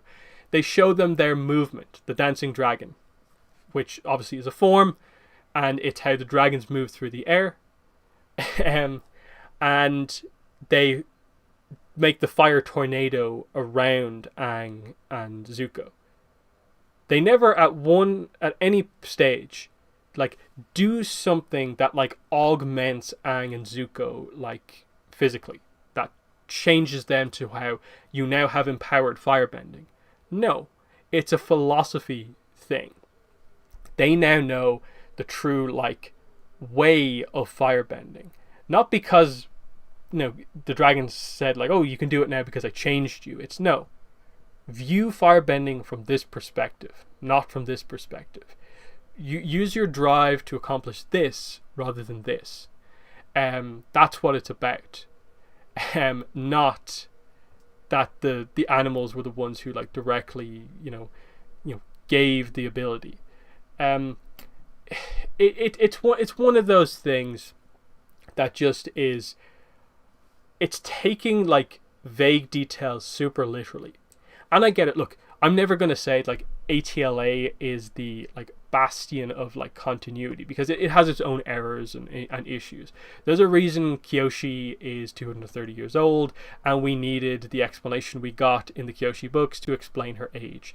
There's a reason why, the Fire Nation, both sides of the Fire Nation like royal line at this point, the Ursa side as well as the actual Fire Lord side, feel like they're missing a generation. It's because they made continuity errors basically when it comes to numbers and dates, and it forced them into situations where they had to basically say, oh, let's explain this away by having something weird happen in the universe. Like that's fine. And so it's okay that Beginnings, clarified a lot of things. And that's the thing, like Beginnings reveals like so much information to us, like book 2 in general, but Beginnings especially. And I say also like a New Spiritual Age is the other one that has like a ton of like lore details about how the spirit world works, but it's basically Beginnings. Everything about this is sort of like foundational within the Avatar universe for how everything works.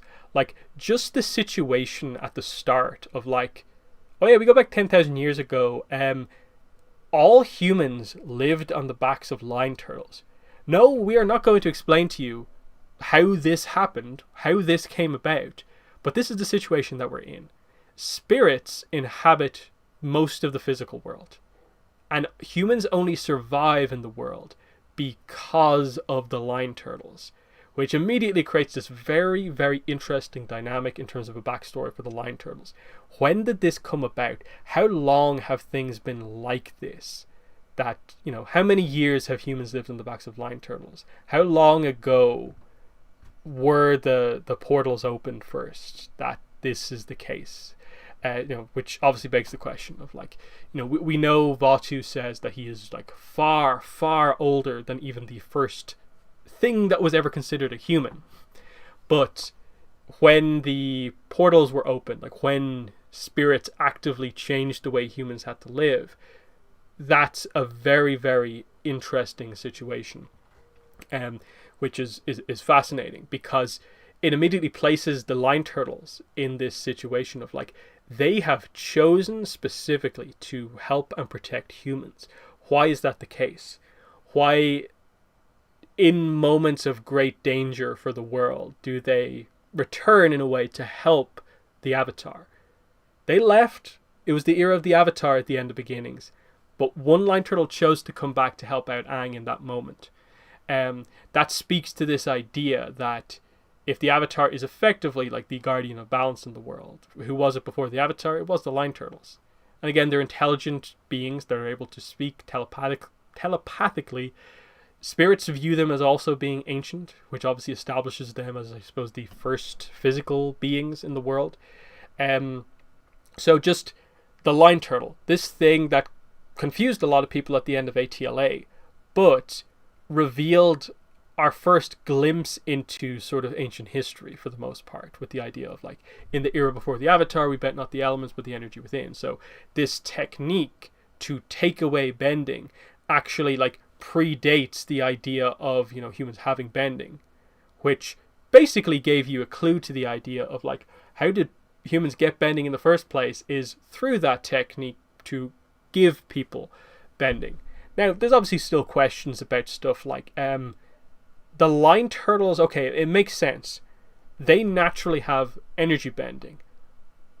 Why do the Line Turtles have the power of an element? And like, where did they get it from? Because the implication with the animals is sort of like that they are just unique animals that are probably, again, roughly like some of the most intelligent animals in the world, alongside sort of the Line Turtles. The Line Turtles have energy bending naturally. These other animals have specific elements naturally. And that's why we have the connection to the forms that we do. But why do the Line Turtles also have that power within them? Did they get it from the other animals? Like, you know, the Fire Line Turtle, does he get that because in the past Line Turtles like studied dragons, or like got this power from dragons? Or is it just an inherent thing of like Line Turtles have an element inside them? That's one of the bigger questions, of course, in terms of like, there is deeper lore to the Avatar universe that goes beyond even just the origin of the Avatar, which is why I disagree with the whole idea of like, oh well, they explained away everything, that like the beginnings is a problem because it explained too much. And this gets into the whole idea of, you know, like the whole like Phantom Menace thing, and when they introduced midichlorians and people freaked out because, I can't believe you explained how the Force works. And it's like, did you listen to any of the dialogue that they said about midichlorians and what they are? You clearly didn't, if that's what you took from it.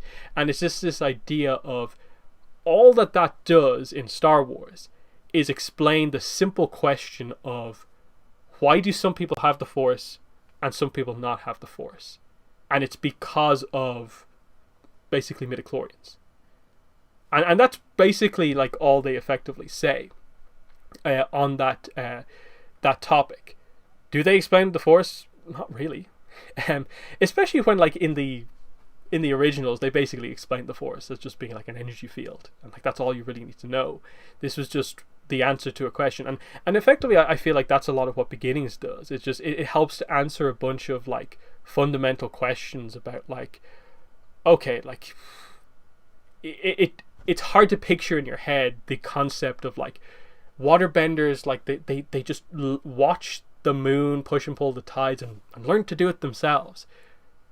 Where's the fundamental ability come from? And it's like, it has to come from somewhere else, of course. And it's just a lot of things like that, and the explanation of the idea of like a power of the element. There's your explanation for why a bender of each element is separate from each other, is that they have this unique power. It ultimately is the same general concept, but a firebender has a different type of power inside them than an earthbender does. It ultimately allows them to do the same thing, just with a different element, but they are different. And then a little thing, like, and I think this is a whole section that like I never really see people talk about, but the whole like energy limit kind of plot across all of Beginnings, both in terms of no human has ever held the power of two elements. Rava must hold the other for you, and you can swap between them.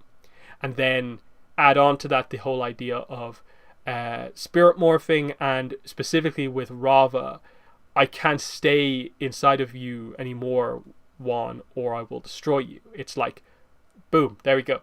We know about the energy system of the body from ATLA through like chi blocking, Katara's healing lessons with Yagoda, this is adding on to that. That when you become a bender, you are basically given an extra power which puts a certain strain on your energy system. Strain enough that if a second power was put inside you, it would be like overloading, basically. Similarly, if you put too much power in the form of a spirit through the body, you do the exact same thing. So you want the avatar to be unique within the world of Avatar. So straight away, one thing that this story, Beginnings, had to accomplish was just to create a set of circumstances where, one, the avatar gains 4 elements in a way that basically no one can going forward. And secondly, that a human is bonded permanently with a spirit and there's no like negative associated with it. So they're the 2 fundamental questions that they have to answer. While at the same time creating limits for like why it can't just happen naturally. And I think they do that really, really nicely over the course of this. Humans naturally have enough energy within their body to store 1 element. 2 is far too much. Spirits, because they're made of energy, can hold energy, but they can't do bending, because bending requires a physical body. It requires the chi paths and the chakras, which aren't present in a being made of energy like a spirit. Very, very effective. We already know about the general idea of human-spirit combination because that is core to the Avatar. It was obvious from the start. And I know there are some people who have questions about that, of like, you know, since when was it ever established that there was a spirit inside the Avatar? Well, the Avatar state, Katara, I think in like one of the early episodes directly says, his Avatar state is activating or something like that. You know, his Avatar spirit is activating. So we already knew the idea of the core powers of the Avatar come from the Avatar spirit. This just clarifies that the Avatar spirit is Rava. Which, while I'm thinking of it here, and I know I'm a little bit all over the place here because it's like lore, my favorite topic, and the really detailed stuff. But one of the things doing videos and making videos explaining a lot of this stuff that I was surprised to see a lot of people be kind of confused about was just this idea of what is the fundamental power of the Avatar state. Because it's this weird situation where everyone lasers onto Roku's vague explanation of the Avatar state, but ignores everything that Beginnings does, even though Beginnings like shows you the proto-Avatar state and explains to you in great detail so much of what Roku means in greater detail. So this is just this kind of problem of like the Avatar state is, you know, all of the past lives kind of channeled through you, you know, at once. You have the knowledge, power, techniques of all of the past lives all flowing through you. And it makes it clear that, okay, cool, it's this idea, it's this growing power, this power that as the cycle continues, it gets added onto with the knowledge and wisdom of each life being passed onto it. But the Avatar state at its core is human and spirit being combined as closely as possible. Because the other thing that Roku explains about the Avatar state is that if you're killed in the Avatar state, you die. And the reason that is because of what I just said. When you're in the Avatar state, human and spirit are connected as one. So if the human dies, the spirit is taking the lethal blow as well. So you're basically, you know, tearing the separation apart effectively. So that's why the Avatar spirit the Avatar state cycle ends in a moment like that. And we saw that in Beginnings. Wan was able to use all 4 elements prior to their permanent fusing by Rava just merging with him, because, you know, a hugely powerful spirit combined with the energy system of a human body, there's all 4 elements in one, but it's overloading Wan's body. But the reason he's able to make some progress with that regard is because he's constantly training with Rava. Rava passes through him, it empowers Wan. His body's able to take in more energy, and they keep doing that and keep doing that. Whereas, like, if Rava just tried to stay in someone randomly without any sort of that build up or training, she'd probably kill them in like 2 seconds, where it's like impressive that Wan is able to stay in the like proto-avatar state for like 10 seconds. But anyway, some questions here. Quick thought: do the spirits not respect the avatar in Korra's time because they're uptight and egotistical, or is it because of what Korra did? This is probably the big question in terms of like Book 2, Unalaq, and stuff like that. Unalaq, of course, wants the spirits to be back in the physical world. And it's cool because he's all for the spirits. And it creates this interesting dynamic of, you know, who will respect the spirits, who won't, and what is the correct way to actually accomplish that. To me, Korra has always taken the approach, especially in the comics, that it is the responsibility of humans to become more spiritual to facilitate the spirits. When I feel it should be a little bit more like even, that if the spirits are going to complain in the physical world, they need to adapt more to humans and what their culture is actually like.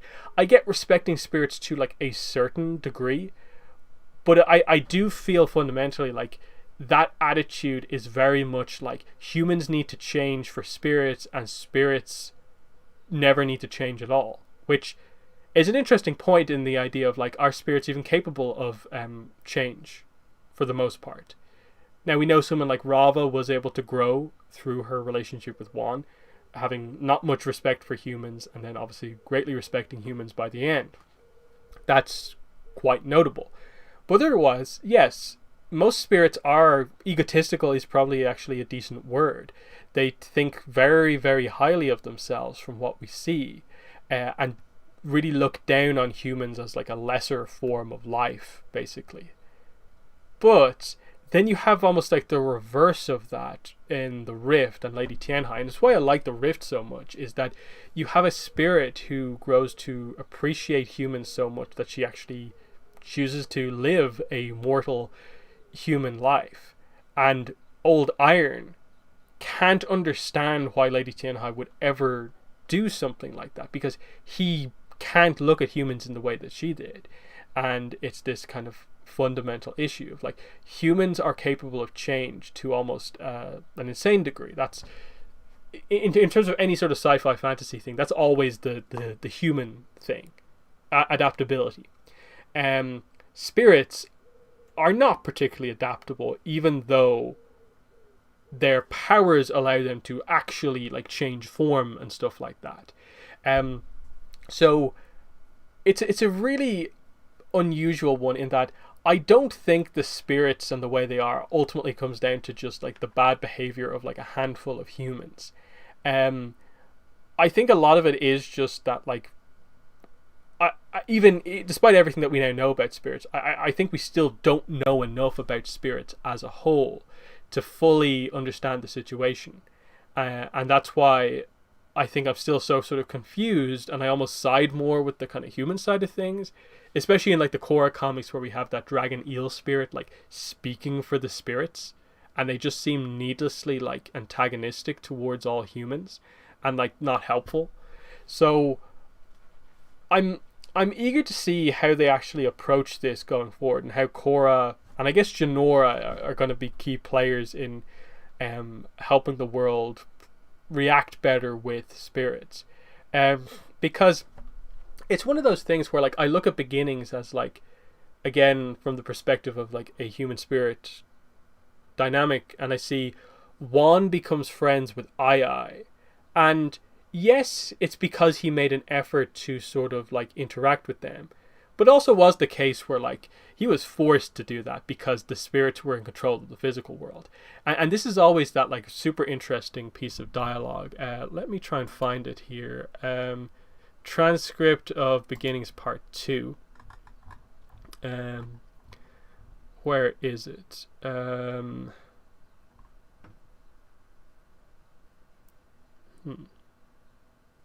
Yeah, the physical world is where humans come from. Spirits come from another realm. At the north and south poles, the two realms intersect. Over time, more and more spirits have drifted into this world. Humans have been forced apart, settling on the lion turtles who protect them, and losing touch with each other. Most people think they live in the only human city in the world. Most humans think only of themselves, no matter how many others are around. And it's like, is that correct? Or is that Rava and her sort of anti-human, not anti-human, but just lack of respect for humans at this point in the story? And I think that's the way you're meant to view it, is that you have to be sympathetic towards humanity in this instance, because as Vatu basically reveals, he was the one who basically, in a way, created the spirit portals to create this dynamic that would cause issue between humans and spirits, and he would thrive off the chaos, which is why the second Rava and Vatu are split from each other, like one's firebending doesn't hit like either one more than the other, but the second they're separated from each other, Rava shrinks straight away, Vatu grows straight away, purely because he's engineered a situation where the chaos now begins to affect things. This conflict that's been growing, and that's why I view it of like, I think we understand the dynamic from the human perspective very clearly. I don't think we have had the focus on. Well, I don't think we've had the focus on an individual spirit character enough to fully understand the spirit perspective on this. Because I think we need a spirit to explain, like, okay, why do you want to come into the physical world? What do you hope to accomplish?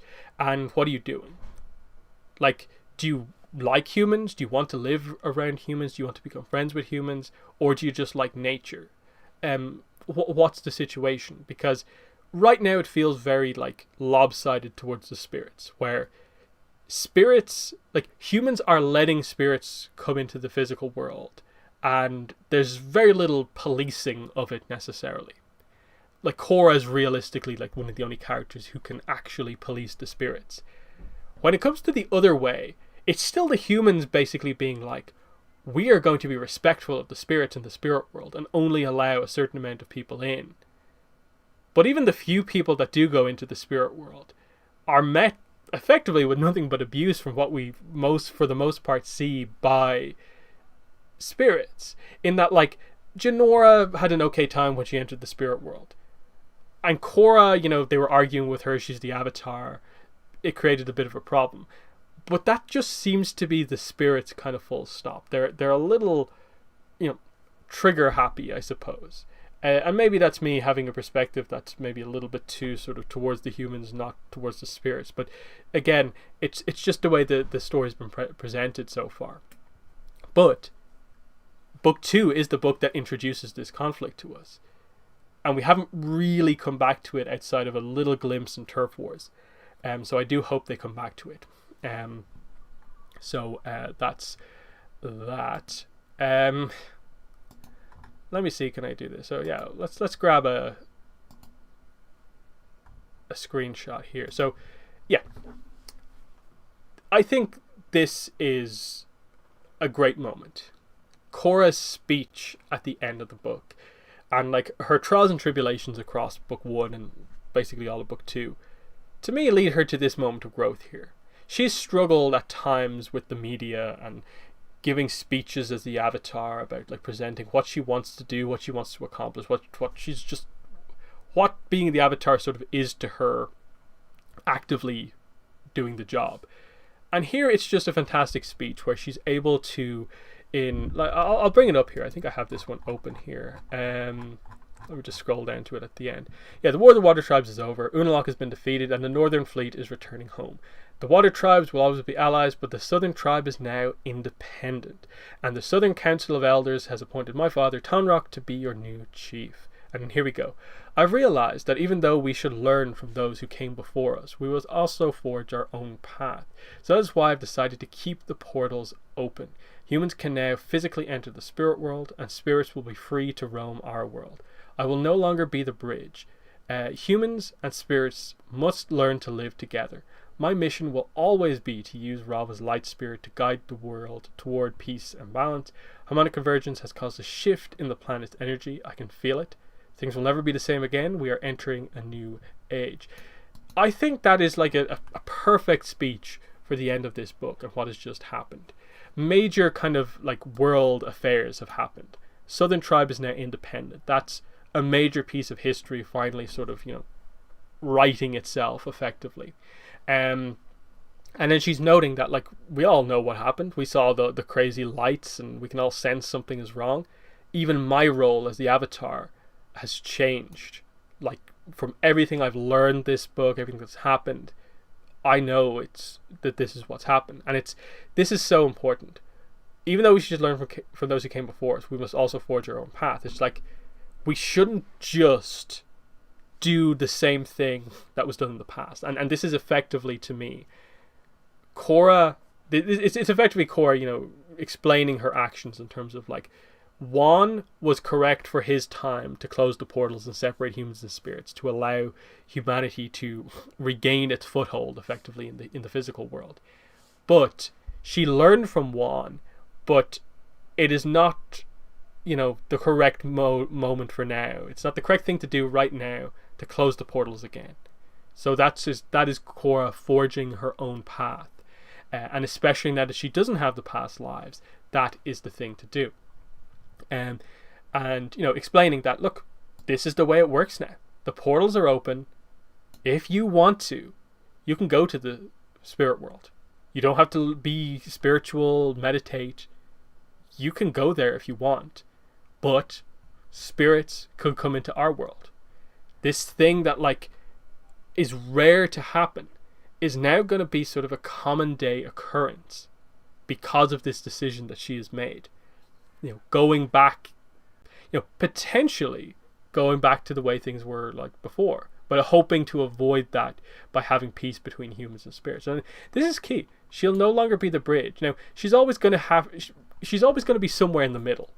But the idea of the Avatar previously as being the bridge was that, like, any human spirit conflict always had to go through Korra. And now she's sort of acknowledging that, like, she'll help. She'll do what she can. But it can't always be facilitated through her. The Avatar can't be the only person who is for humanity and spiritual at the same time. That's really, really important. And then, the shift in the planet's energy, the new airbenders on the way. I still think we're waiting to come back to just a little bit of that idea. Like, we saw some spirits in book 2 and book 4. We saw the results of what happened, but, like, we're waiting to come back to it, definitely. So I do like that quite a bit. But yeah, that's that. Another thing, let's go to Darkness Falls. And what do I want? I want this. Let's talk about this. We all know what this scene is. And it's been talked about for so long. And this was a very interesting one to discuss on the live stream with Fran, because her perspective is it's a little bit more like, I like that they did this, and I don't care if they do reverse it. Mine is just like, I respect this decision. I'm fine if they stick with it. If they come up with a reason to reverse it, I'm fine with that too. But I'm not, like, constantly upset that this happened. But I get why people, like, are upset, because it shows that, they had this concept within Avatar that they were able to get people behind so much that when they took it away, it actually hurt you. It hurt Korra in it happening. It hurt everyone as fans. And some people were able to accept it. Other people weren't. That, like, there's still this sense of, like, oh no, she can get it back. It's like desperation. And I see it so much because I have videos talking at length about this and technically why it happened, because of how it happened, why it maybe can't come back in this way, or they can fix it that way but they can't fix it that way. It's still, you have to view it as still a fantastic moment in terms of a villain took this away from Korra. Like, Unalaq and Vatu took this away from us going forward. all the past lives, this incredible like thing the Avatar can do, is gone because of what happened over the course of this book. There's this permanent change, going forward, that the Avatar won't be able to talk to Zito, Yang Chen, Karuk. These characters, like for the Avatars going forward, they can't be talked to. Sure, the cycle is like restarted, so the next Avatar will be able to talk to Korra, and we'll start a new line of Avatars. But all these ones, the history from Wan up to Korra, it's gone, and now Korra is sort of the beginning again. That's impactful. My thing is always that, look, I do view Avatar as not just sort of like we're forever locked in the we're waiting for the next Avatar situation, but that it is this like entire world and universe, and we'll come in and tell a story here, we'll tell a story here, we'll tell a story here. So depending on what Avatar we're focusing on, we'll have the past Avatars available in this moment. So we've only just, lost Korra during this specific period of her life, her ability to talk to the past lives. And any Avatar going forward, we've lost their ability to talk to the past lives prior to this. So we've only lost a kind of a relatively small sample set of X Avatar talking to Y Avatar. If we ever need to see Zito again, we've still got like Yang Chen can talk to him, Karuk can talk to him, Kyoshi can talk to him if she needs to. All these Avatars from the past, they've got every Avatar pretty much in front of them who can talk to them as a way to communicate with them.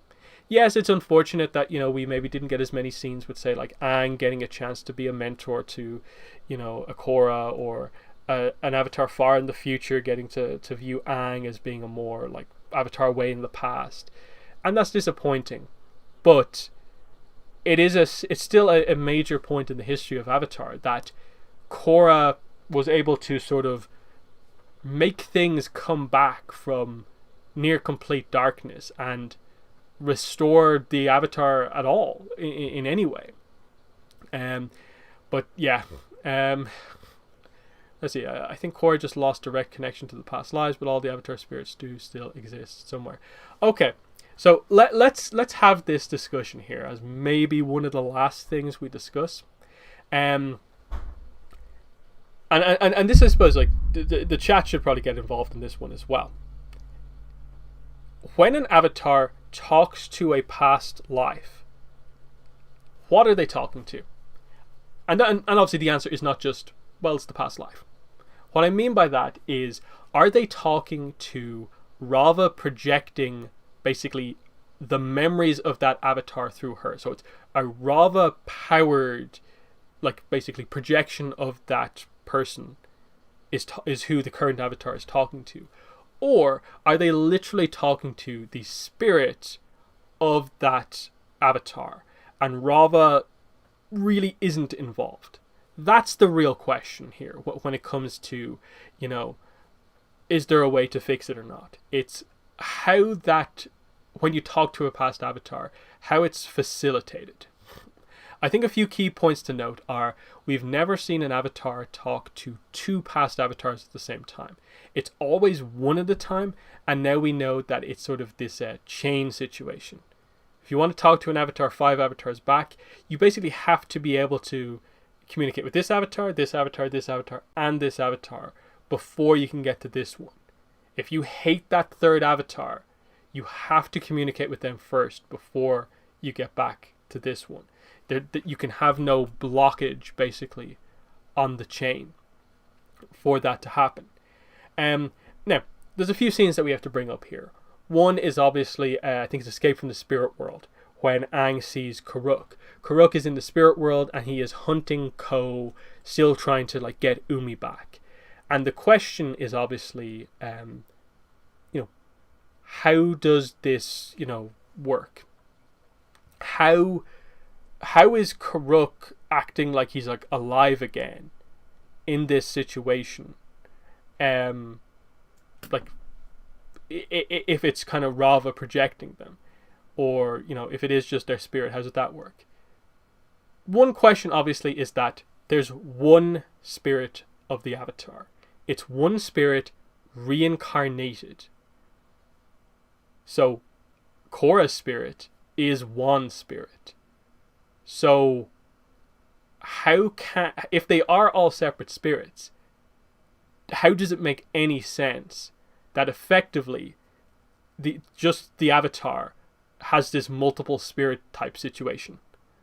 Where, again, Korra's spirit is one spirit, so she's talking to a duplicate version of her spirit from a previous life that's not facilitated solely by Rava. That I don't really like, because that gets like super technical. And again, if that was the case, then you should be able to talk to multiple avatars at the same time, which arguably Aang would have done going into the finale if possible. He probably would have had a round table with all the avatars rather than specifically talking to them one by one. But he did that one by one because he had to do it one by one. So that's the key point here, is that there is only one spirit for the avatar, and that belongs to the current avatar. Which is why I lean very heavily towards the idea that what an avatar talks to when they communicate with their past life is facilitated by Rava. That Rava has this ability because she's been with all of the avatars, and she basically is like a memory bank for all of them, storing their power, knowledge, techniques, and so on. She's effectively able to create this like version of them that, because she is stored like their entire life effectively, she creates almost like an AI version of that avatar. And this gets into the question of, like, you know, if you create a copy of all of your memories and you make it like a living thing, you know, what is it? Is it the person, or is it just a fake copy? And the idea has to be, of course, that it's that person. So if you do that with Karuk, of course Karuk is going to be, you know, alive again and still wanting to go after Umi, because it's him. That's an aspect of his knowledge, his memories, that is still a part of him, and he'd still want to do that. But then there's also that sense of like, oh yeah, like I'm the avatar and I'm a past life. But then there is like weirder situations where like there is some sense that like they're aware of other stuff that has happened, that they know about more like modern history type thing. That's also the case. And again, this is another case where Avatar, like, there is just inconsistency. Does Escape from the Spirit World fit perfectly in with everything else that we know? Not necessarily, but I think the out likely is that in that whole sequence, it is Aang restoring the Avatar spirit.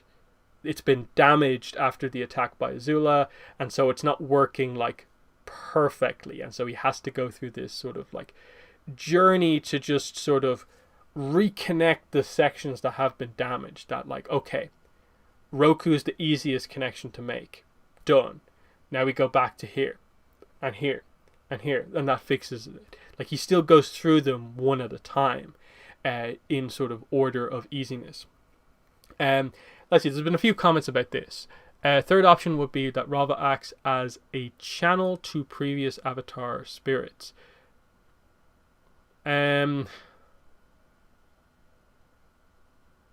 I don't think that necessarily explains away the whole idea that one spirit is the same as Aang's spirit, is the same as Korra's spirit, that there's still one of each effectively. Unless we find out something else, I don't think there's anything that particularly points to the idea that, you know, their spirits are necessarily separate in the spirit world. Not to mention, I don't think we have any confirmation whatsoever that the spirits of dead people are in the spirit world. Well, obviously, for one, because Avatar works off reincarnation. Now, we don't know the full details of reincarnation, but the idea, obviously, is that your spirit is this sort of, like, living thing. And, you know, when you die, it immediately transforms and you become someone else. That's what we know from the Avatar. So that's why I don't really buy into the idea that like the past lives are alive at all times in the spirit world, because there's been no implication that they're effectively like spirits / ghosts of other characters. I thought it was the spirit of the Avatar, but Rava makes them available.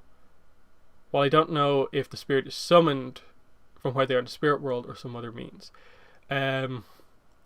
So this ultimately gets into the idea of like when Korra talks to the past lives, what is she actually talking to? Is it the spirit of Karuk, or is it a basically sort of memory projection done by Rava? The way I interpret it is that it's more than the memory projection Rava thing.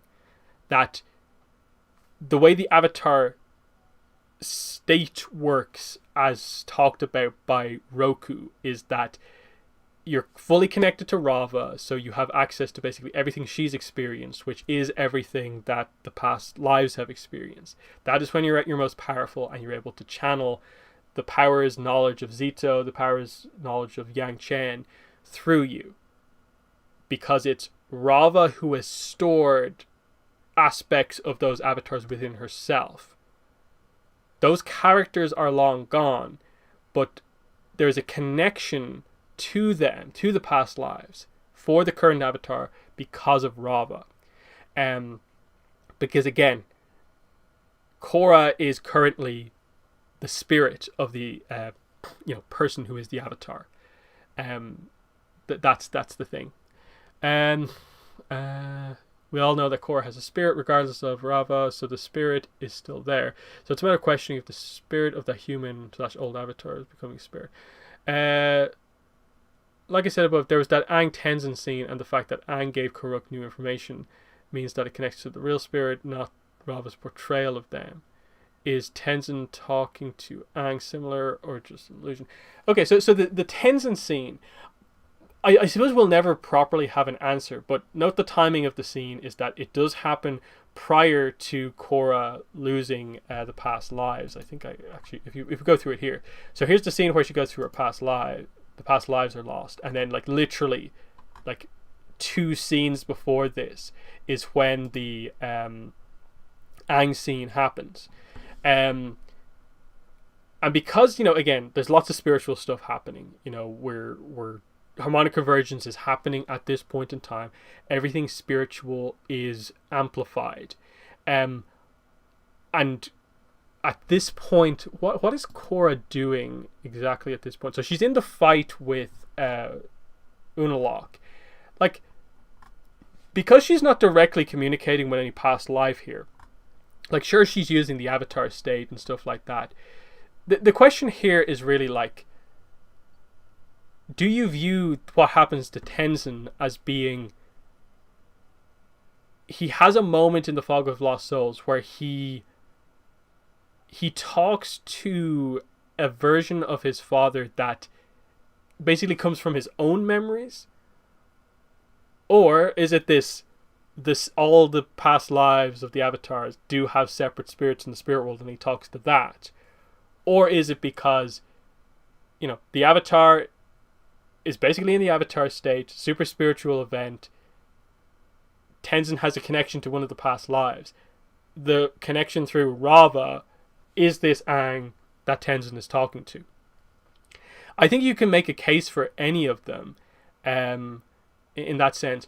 To me, it's such a powerful moment for Tenzin that I think it, to me, makes sense that he's actually talking to the spirit of Aang in this moment. So that this is sort of like, in the same way that a Korra could talk to Aang, that Aang is talking to Tenzin. I don't know. Is it better that maybe it's Tenzin finally sort of picturing that this is what Aang would actually say? I'm not sure.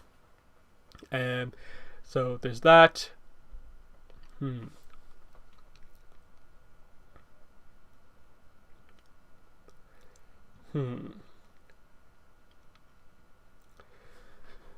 Uh,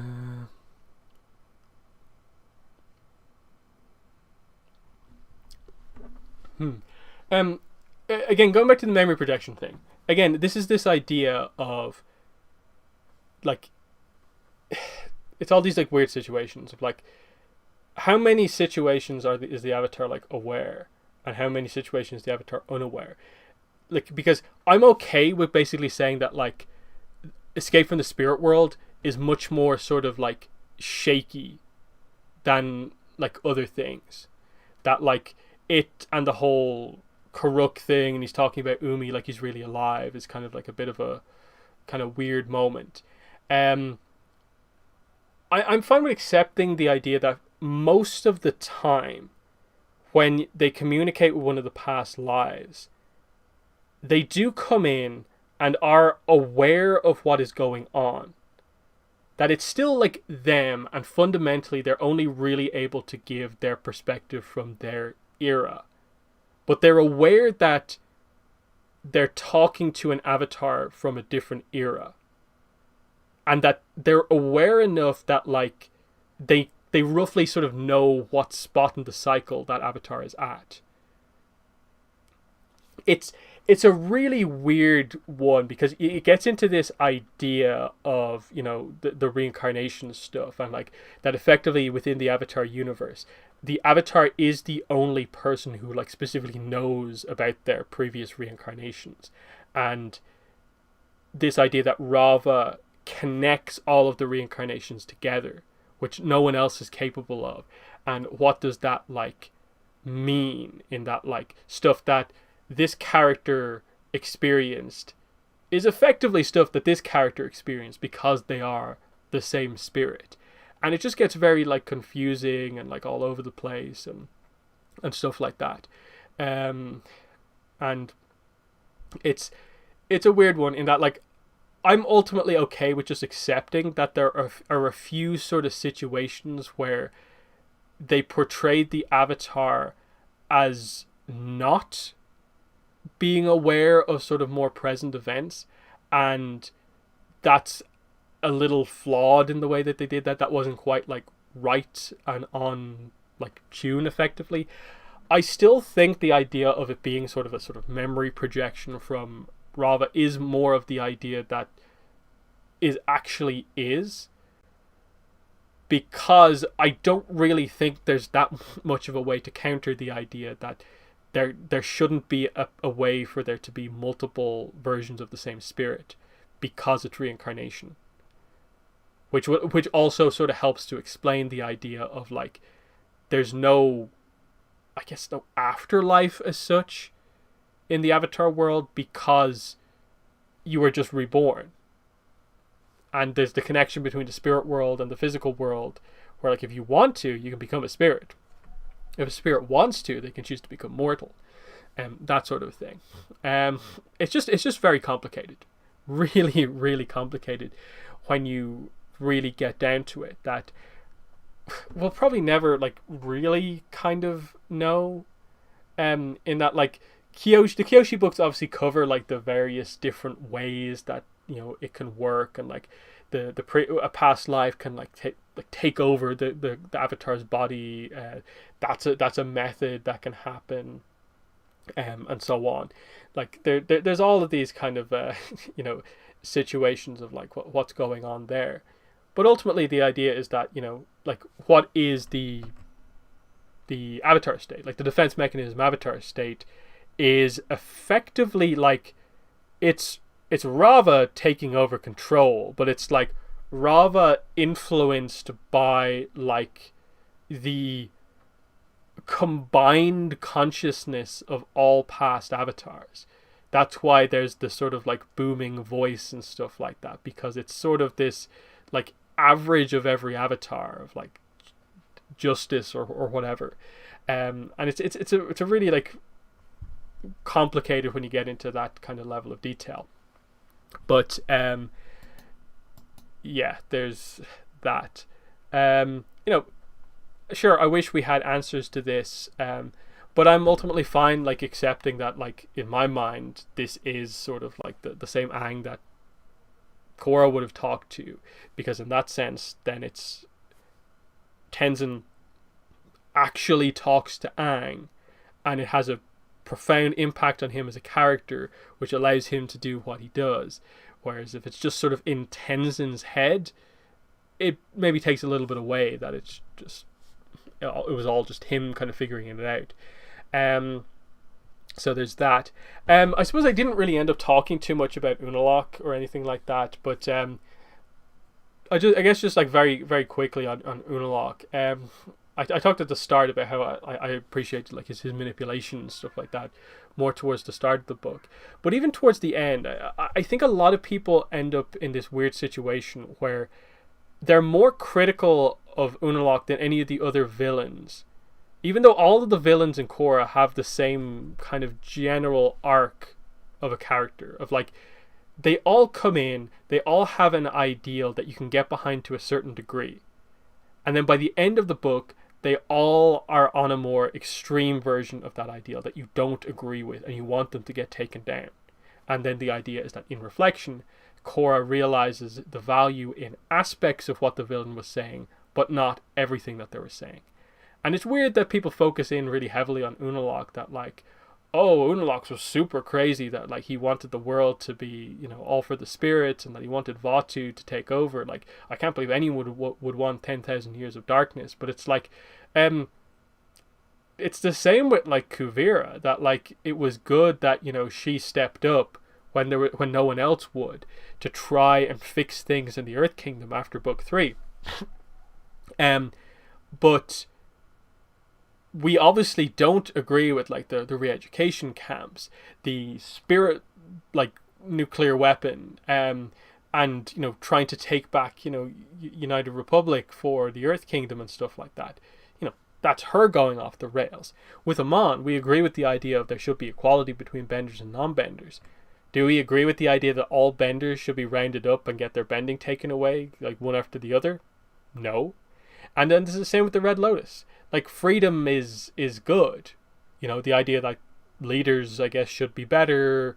Maybe there's a better way than that. But do you agree with the idea that all the leaders should be killed, and that the world should just forever exist in this like state of chaos where you always just are on your own, having to like fight for your freedom? That's the situation that like Zahir wanted to create, which is like, cool if you're strong and powerful, but if you're someone like, say, Mako and Bolin's family, that's a terrible situation to be in. And then of course, you know, you have the flaws that come from that, in that like Unalaq of course felt that he would have a place in Vatu's world, that, you know, humans would find a way, but ultimately, you know, it's that kind of lack of realization of that. No, Vatu is a spirit of chaos. It's one thing to want chaos and like chaos, and it's another to sort of be chaos like Vatu is. And just Unalaq almost like giving Vatu too much credit to be good, even just to a minor degree. So there's that. That's kind of a pretty interesting, you know, way to think about it. But yeah, it's just one of those things where I see it like, of just like, you know, you can respect Unalaq because the idea of bringing spirits back into the world is ultimately a plot that they deal with in a very nice way. Korra actually makes a decision based on what Unalaq says to a degree to keep the spirit portals open.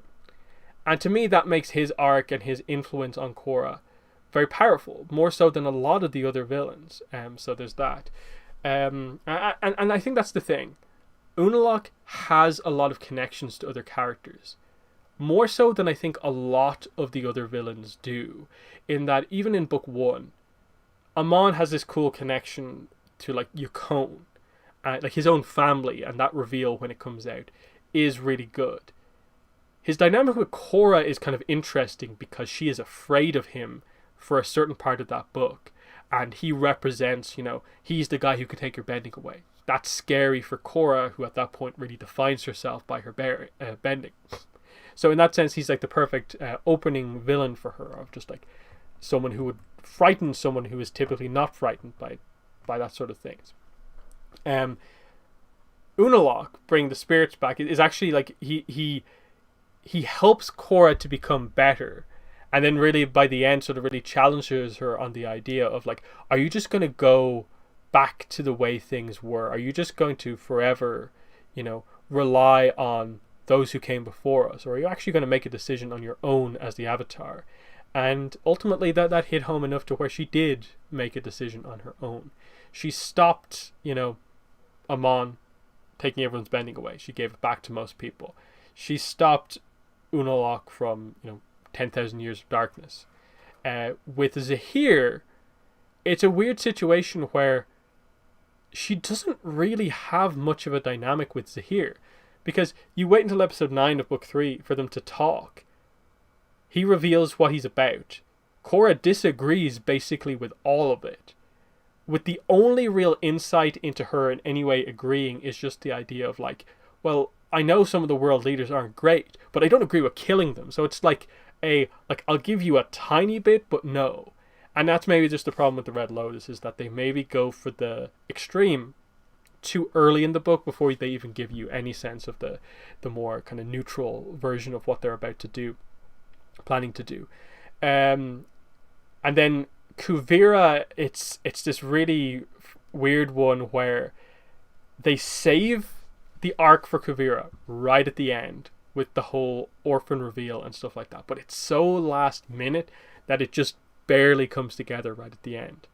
And at least Korra and Kuvira have a connection with the idea that they ask you as the audience to consider, compare these two. They're actually much more similar than you think, aren't they?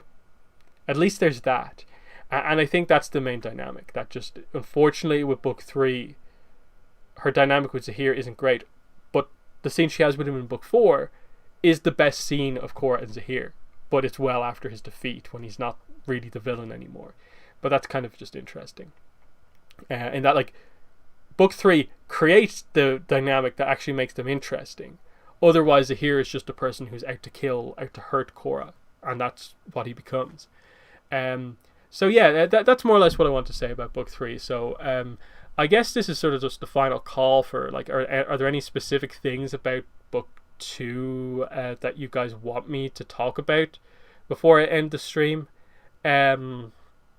Otherwise, I think that's been quite a lot of discussion. So yeah, basically last call for any topics at this point.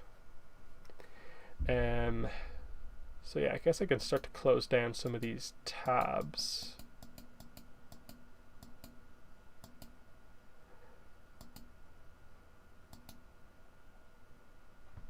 Yeah. Let's have a look through some of these comments. Not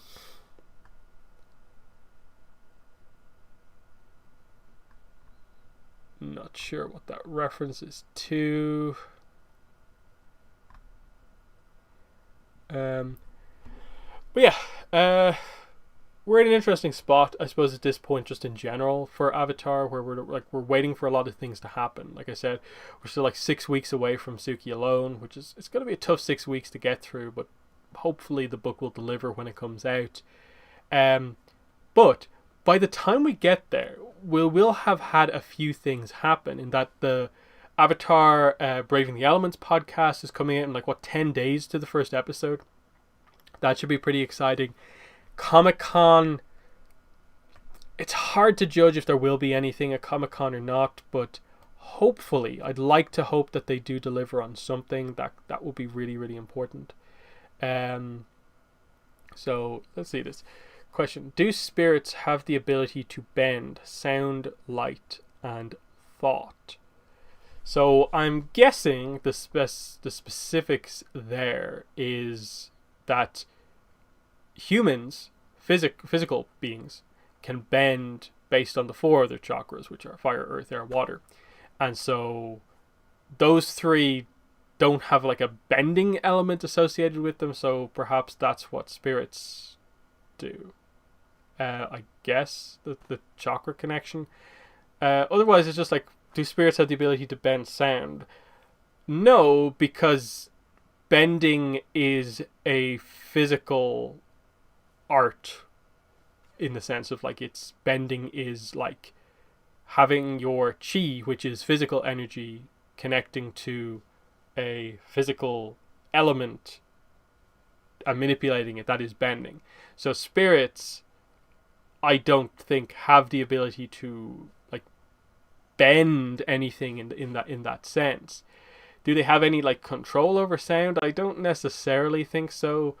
Light, I guess it depends on how you interpret a lot of the powers of spirits in terms of like what they're doing, because obviously spirits are made up of spirit energy, which is separate than physical energy, which is chi, which is separate than cosmic energy. So there's that. Not to mention that there's a slight connection with everything, again, back to the chakras in terms of like, the forehead chakra might basically has some sort of connection to combustion bending. Not to mention it might also have a connection to like psychic bending, because there's more than just combustion bending that involves the head. Thought chakra, of course, relates to, again, cosmic energy and completing the flow of energy in the body.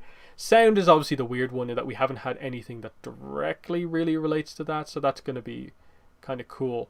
Other than that, like I suppose it's stuff like, how do you interpret, say, like Rava and Vatu have these spirit beams? Is that bending light? I don't really think so. I think it's more of just because they are basically just spirits of light and dark. They are the closest thing possible to just pure energy, so they just bend that energy, and bend, again, not being the best word, they just can fire that energy, because otherwise they wouldn't have any sort of attack. Question, Tabu, do we know where the podcast is available? It's from iHeart Radio.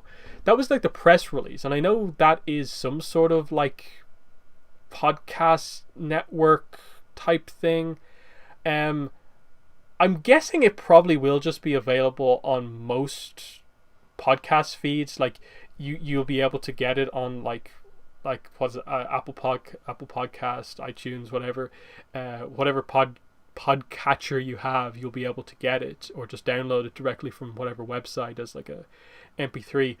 I don't think it should be like a problem. Again, we'll see when the episode actually pops up or anything like that, but it should be pretty easy to find. Like the day it comes out, just search Braving the Element. I'm guessing Janet Varney and Dante Basco will be posting about it like the whole day, and it shouldn't be that big of a problem. Like, does that mean it's exclusive to anywhere? I'm not really sure. I don't even know how that necessarily works, but again, that's coming from my perspective, where like, just the podcast, you put it up, it's basically just an RSS feed, and it's just who grabs that RSS feed. So it shouldn't be too much of a problem. Is there a chance past lives could still exist within Vatu? I'm not really sure what that question really means. If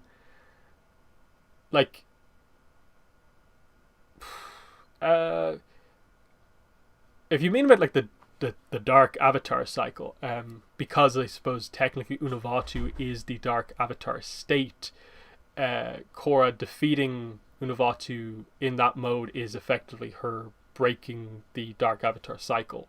So that's just an important point to know, because I know a lot of people speculate about that from time to time, of just like the idea of like, oh, will the dark avatar continue? Not based on if they want to be consistent with everything that they did. That Unavatu is the two merged. So because she defeated basically the spirit more so than the human, but Unalaq died as well. So she destroyed both. She basically did the same thing that was kind of done to her, just more peacefully. So that's not going to continue.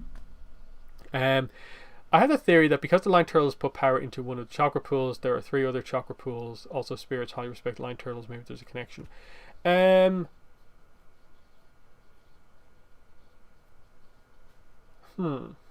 Yeah, I suppose there is that thing of like the 3 other chakra pools. What are they used for? Again, that's assuming that my theory is even like actually the right way that it works. Again, it fits because like they're probably never going to really explain how it works, but it works to a certain degree. Um, yeah, it's tough. I'm guessing it's just that like some of the other special abilities like have connections to them that sort of have some of that elemental chakra, like elemental energy, like in that other chakra, and that like allows other stuff to be possible. Something like that, I think, is maybe what happens. Can you imagine that someday they'll redo the animation in the first half of book 2 and release it as a new polished version? Well, I don't really agree with the idea that the first half of book 2 is unpolished animation. In that, like, it's still good.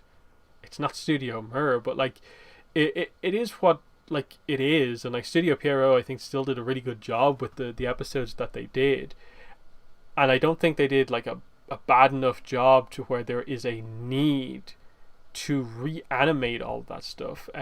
There's a lot of really fantastic animation moments in those early episodes. Like, you know, they don't focus on the fight too much, but like the Rebel Spirit fight in the opening episode, you know, the animation of like the first time we see spirit bending is really beautiful, the way they do it. There's a lot of really great background stuff, like as we go through like the Southern Lights is a very like visually interesting episode with a lot of spirit stuff going on, the storm, everything. Civil Wars again even has its moments as well, like the Korra, the unarmed fight scene against the Southern kind of rebels, very nice. Sure, there are little moments here and there, but I think the sort of myth in a way that like these episodes of Avatar are like badly animated is literally just people screenshotting non-keyframes as being like, oh, look how bad it is. When if you screenshot non-keyframes of anything, it's gonna look weird because you're basically screenshotting like in-betweens at that point. Sure, are there little errors in animation? Are there little moments where it doesn't look great? Yeah, but that also is saying that like Studio Mir also had little issues themselves. It's not all absolutely perfect all the time. Same with Avatar. Avatar has had like 3 different animation studios on it. One was the main one, and then book 1 and 2 had like one animation studio that was the other one, and then book 3 had like a different animation studio again. What is it? JM is the main Avatar animation studio. For book 1 and 2, JM were assisted by DR Movie on a lot of the episodes, and then for book 3 it was Moy Animation, who was the ones backing up DR Movie, and again backing up JM Animation. And it's just one of those situations where are we going to make the case as well that all DR Movie episodes of Avatar should be reanimated? All Moy Animation episodes of book 3 should be reanimated? Not really. So it's just again another case of like book 2. A lot of people use everything they can to really kind of go at it for. I'd actually be pretty high. I'd have pretty high praise for Studio Pierrot for what they were able to do, considering, again, Studio Mir chose to not work on Korra Book 2 initially because they wanted to do a show that would be easier to animate. So they basically left Avatar for a while and then came back because they felt something bad might happen. So, you know, that's about like how much you view Mir making that decision more so than like Pierrot did a bad job. You know, Pierrot were super professional considering they're a huge like anime studio who do so much work. They came on board this project, which isn't just like an anime in a different art style. Like you can look up like people who do in-depth animation analysis and see that Avatar and Korra uses way more drawings per episode than an episode of an anime. Enough to where, you know, an episode of Korra is a huge amount more work than an episode of any specific anime. So the fact that they came on board and kept the quality up pretty good on a show that has a different art style than most anime is pretty good, in my opinion. So there's that. Um,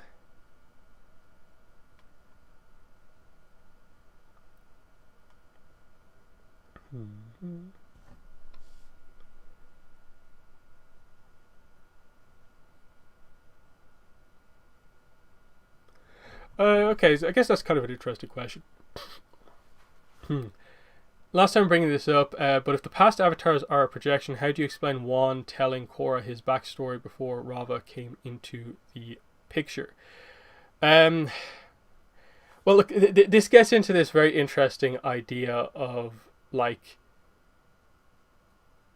you know, I'm even confused myself trying to think about this, of just that if she is storing Juan and who he is as he goes along enough to make a sort of like copy of Juan that can speak to a future avatar, that version of Juan, because she's combined with him, so even though I suppose her memories and his memories are sort of different, he remembers his own backstory and they're now combined. And I think that's probably the key point here, is that she's with every other avatar after Juan from birth, but she does combine with Juan at harmonic convergence, so like two become one. So there is a way to explain how she sort of has access to memories that of Juan's memories before he ever meets Rava, because they did become one at a certain point. It's hard to explain, of course, and again, it's probably the most confusing topic we've ever discussed on the stream, but I think that makes like rough sense. So there's that. And again, like I that's my explanation of it, is that, you know, what does harmonic convergence do? They join. But then one should have Rava's memories before they fused, or before humanity even.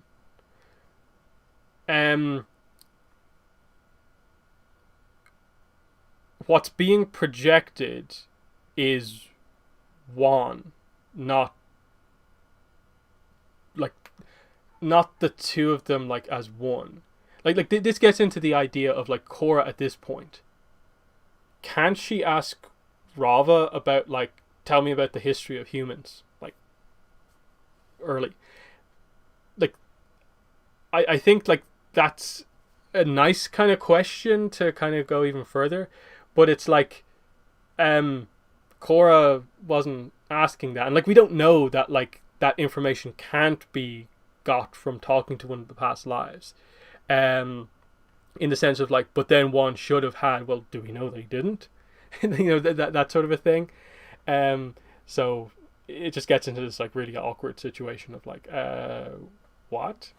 But yeah, that's just one of those things. I consider it as Juan being a projection of his own spirit telling his backstory to Korra. Yeah, really, really confusing to talk about.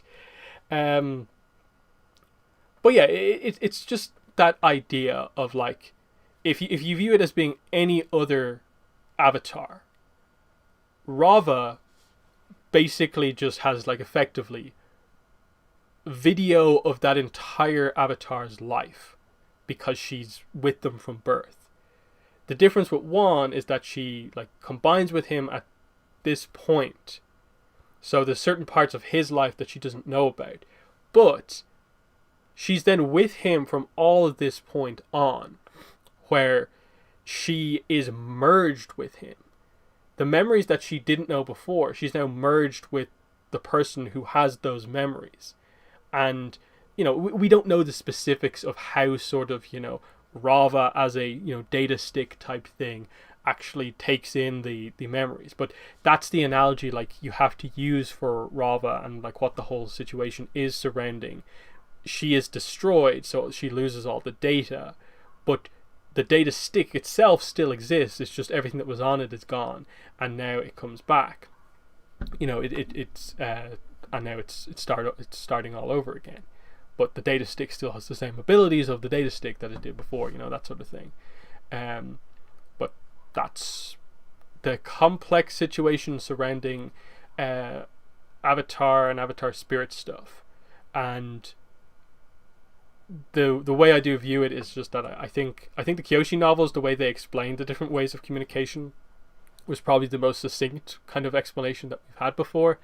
And a lot of it, I guess, just comes down to, in general, I think it's a very confusing topic, and so different writers picking up the idea and like, oh, well, what if this can happen when you communicate with other past lives and stuff like that. Past lives is such a good storytelling device. I think this is why fans are so frustrated with this decision to take them away. Well, again, it's taken away from a specific era of Avatar. Any story we have with Aang is going to involve the past lives. Any story with Roku will involve the past lives. That sort of thing. We go back to more ancient avatars. They're going to have the past lives.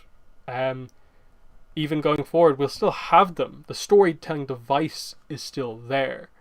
It's just very, very specific character interactions that we won't have anymore.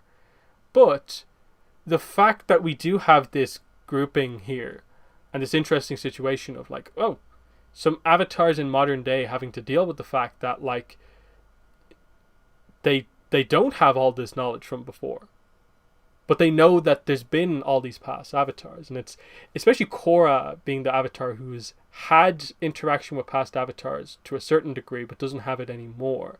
It's a really interesting, you know, dynamic. So that's just kind of my thing of like, you know, I do feel some people do interpret it that way. It's just like that the universe of Avatar only goes forward. So we're never going to get past lives again, even though like we've seen past lives in like the Rift and stuff like that. All these comics and stuff like that we've seen since. The past lives are heavily used in like Shadows of Kyoshi. It's like the major plot point. So there's that as well. And there's still like a use for them and so on. In that, like, again, in my opinion, a lot of the fandom doesn't seem to be massively interested in immediately moving on to the Avatar after Korra. And I'd agree that they should do projects revolving around other stuff before we get there. So the only Avatar I think for the next couple of years we're ever going to deal with that actually has to deal with the loss of the past lives is Korra. And even then that makes Korra more interesting because she is the one Avatar who kind of, like Wan and Korra are the only avatars who don't have past lives to go on. But Korra's situation is interesting because she can talk to Rava, who I guess still has memories of being with the other avatars, even though she doesn't have these sort of like technical storage of all of the past lives. She still has her own sort of memory as like a being. And she is ancient, so she can give a certain amount of advice. And that's interesting in itself because Rava is a really interesting character. Technology jump is definitely the thing that I think is just really like, not many people want to see super heavy technology in Avatar going forward. We want to return to old school type stuff.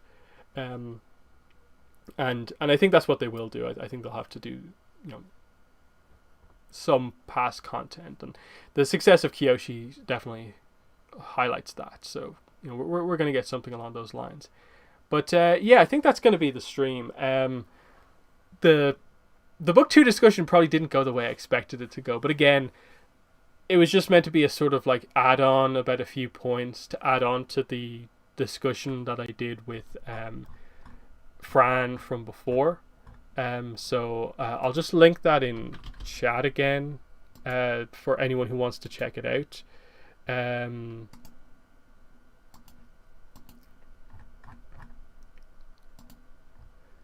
Because obviously, like, I went a little bit more sort of technical, in depth here.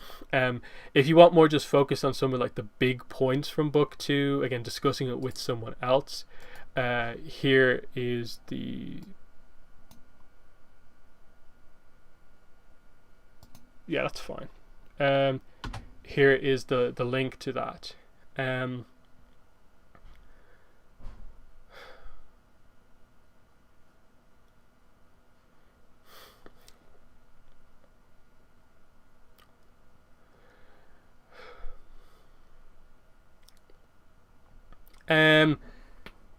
Let's see, this is an interesting point. I suppose that's the final question here. Someone says, one of the biggest nitpicks about the Book 2 finale, Korra in the Book 2 finale water bends Unavatu to defeat them. However, spirits can't bend.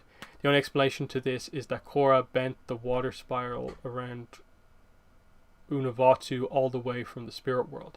There is an explanation for this, and that is obviously that Korra as a spirit in this instance is not using just spirit energy.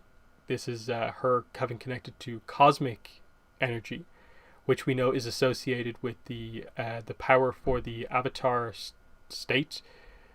So cosmic energy is, again, it's hard to fully define cosmic energy. We really don't know the answer, but because of the connection to the avatar state as like a power source, they're basically saying that chi and cosmic energy can power bending, and cosmic Korra is powered by cosmic energy at this point.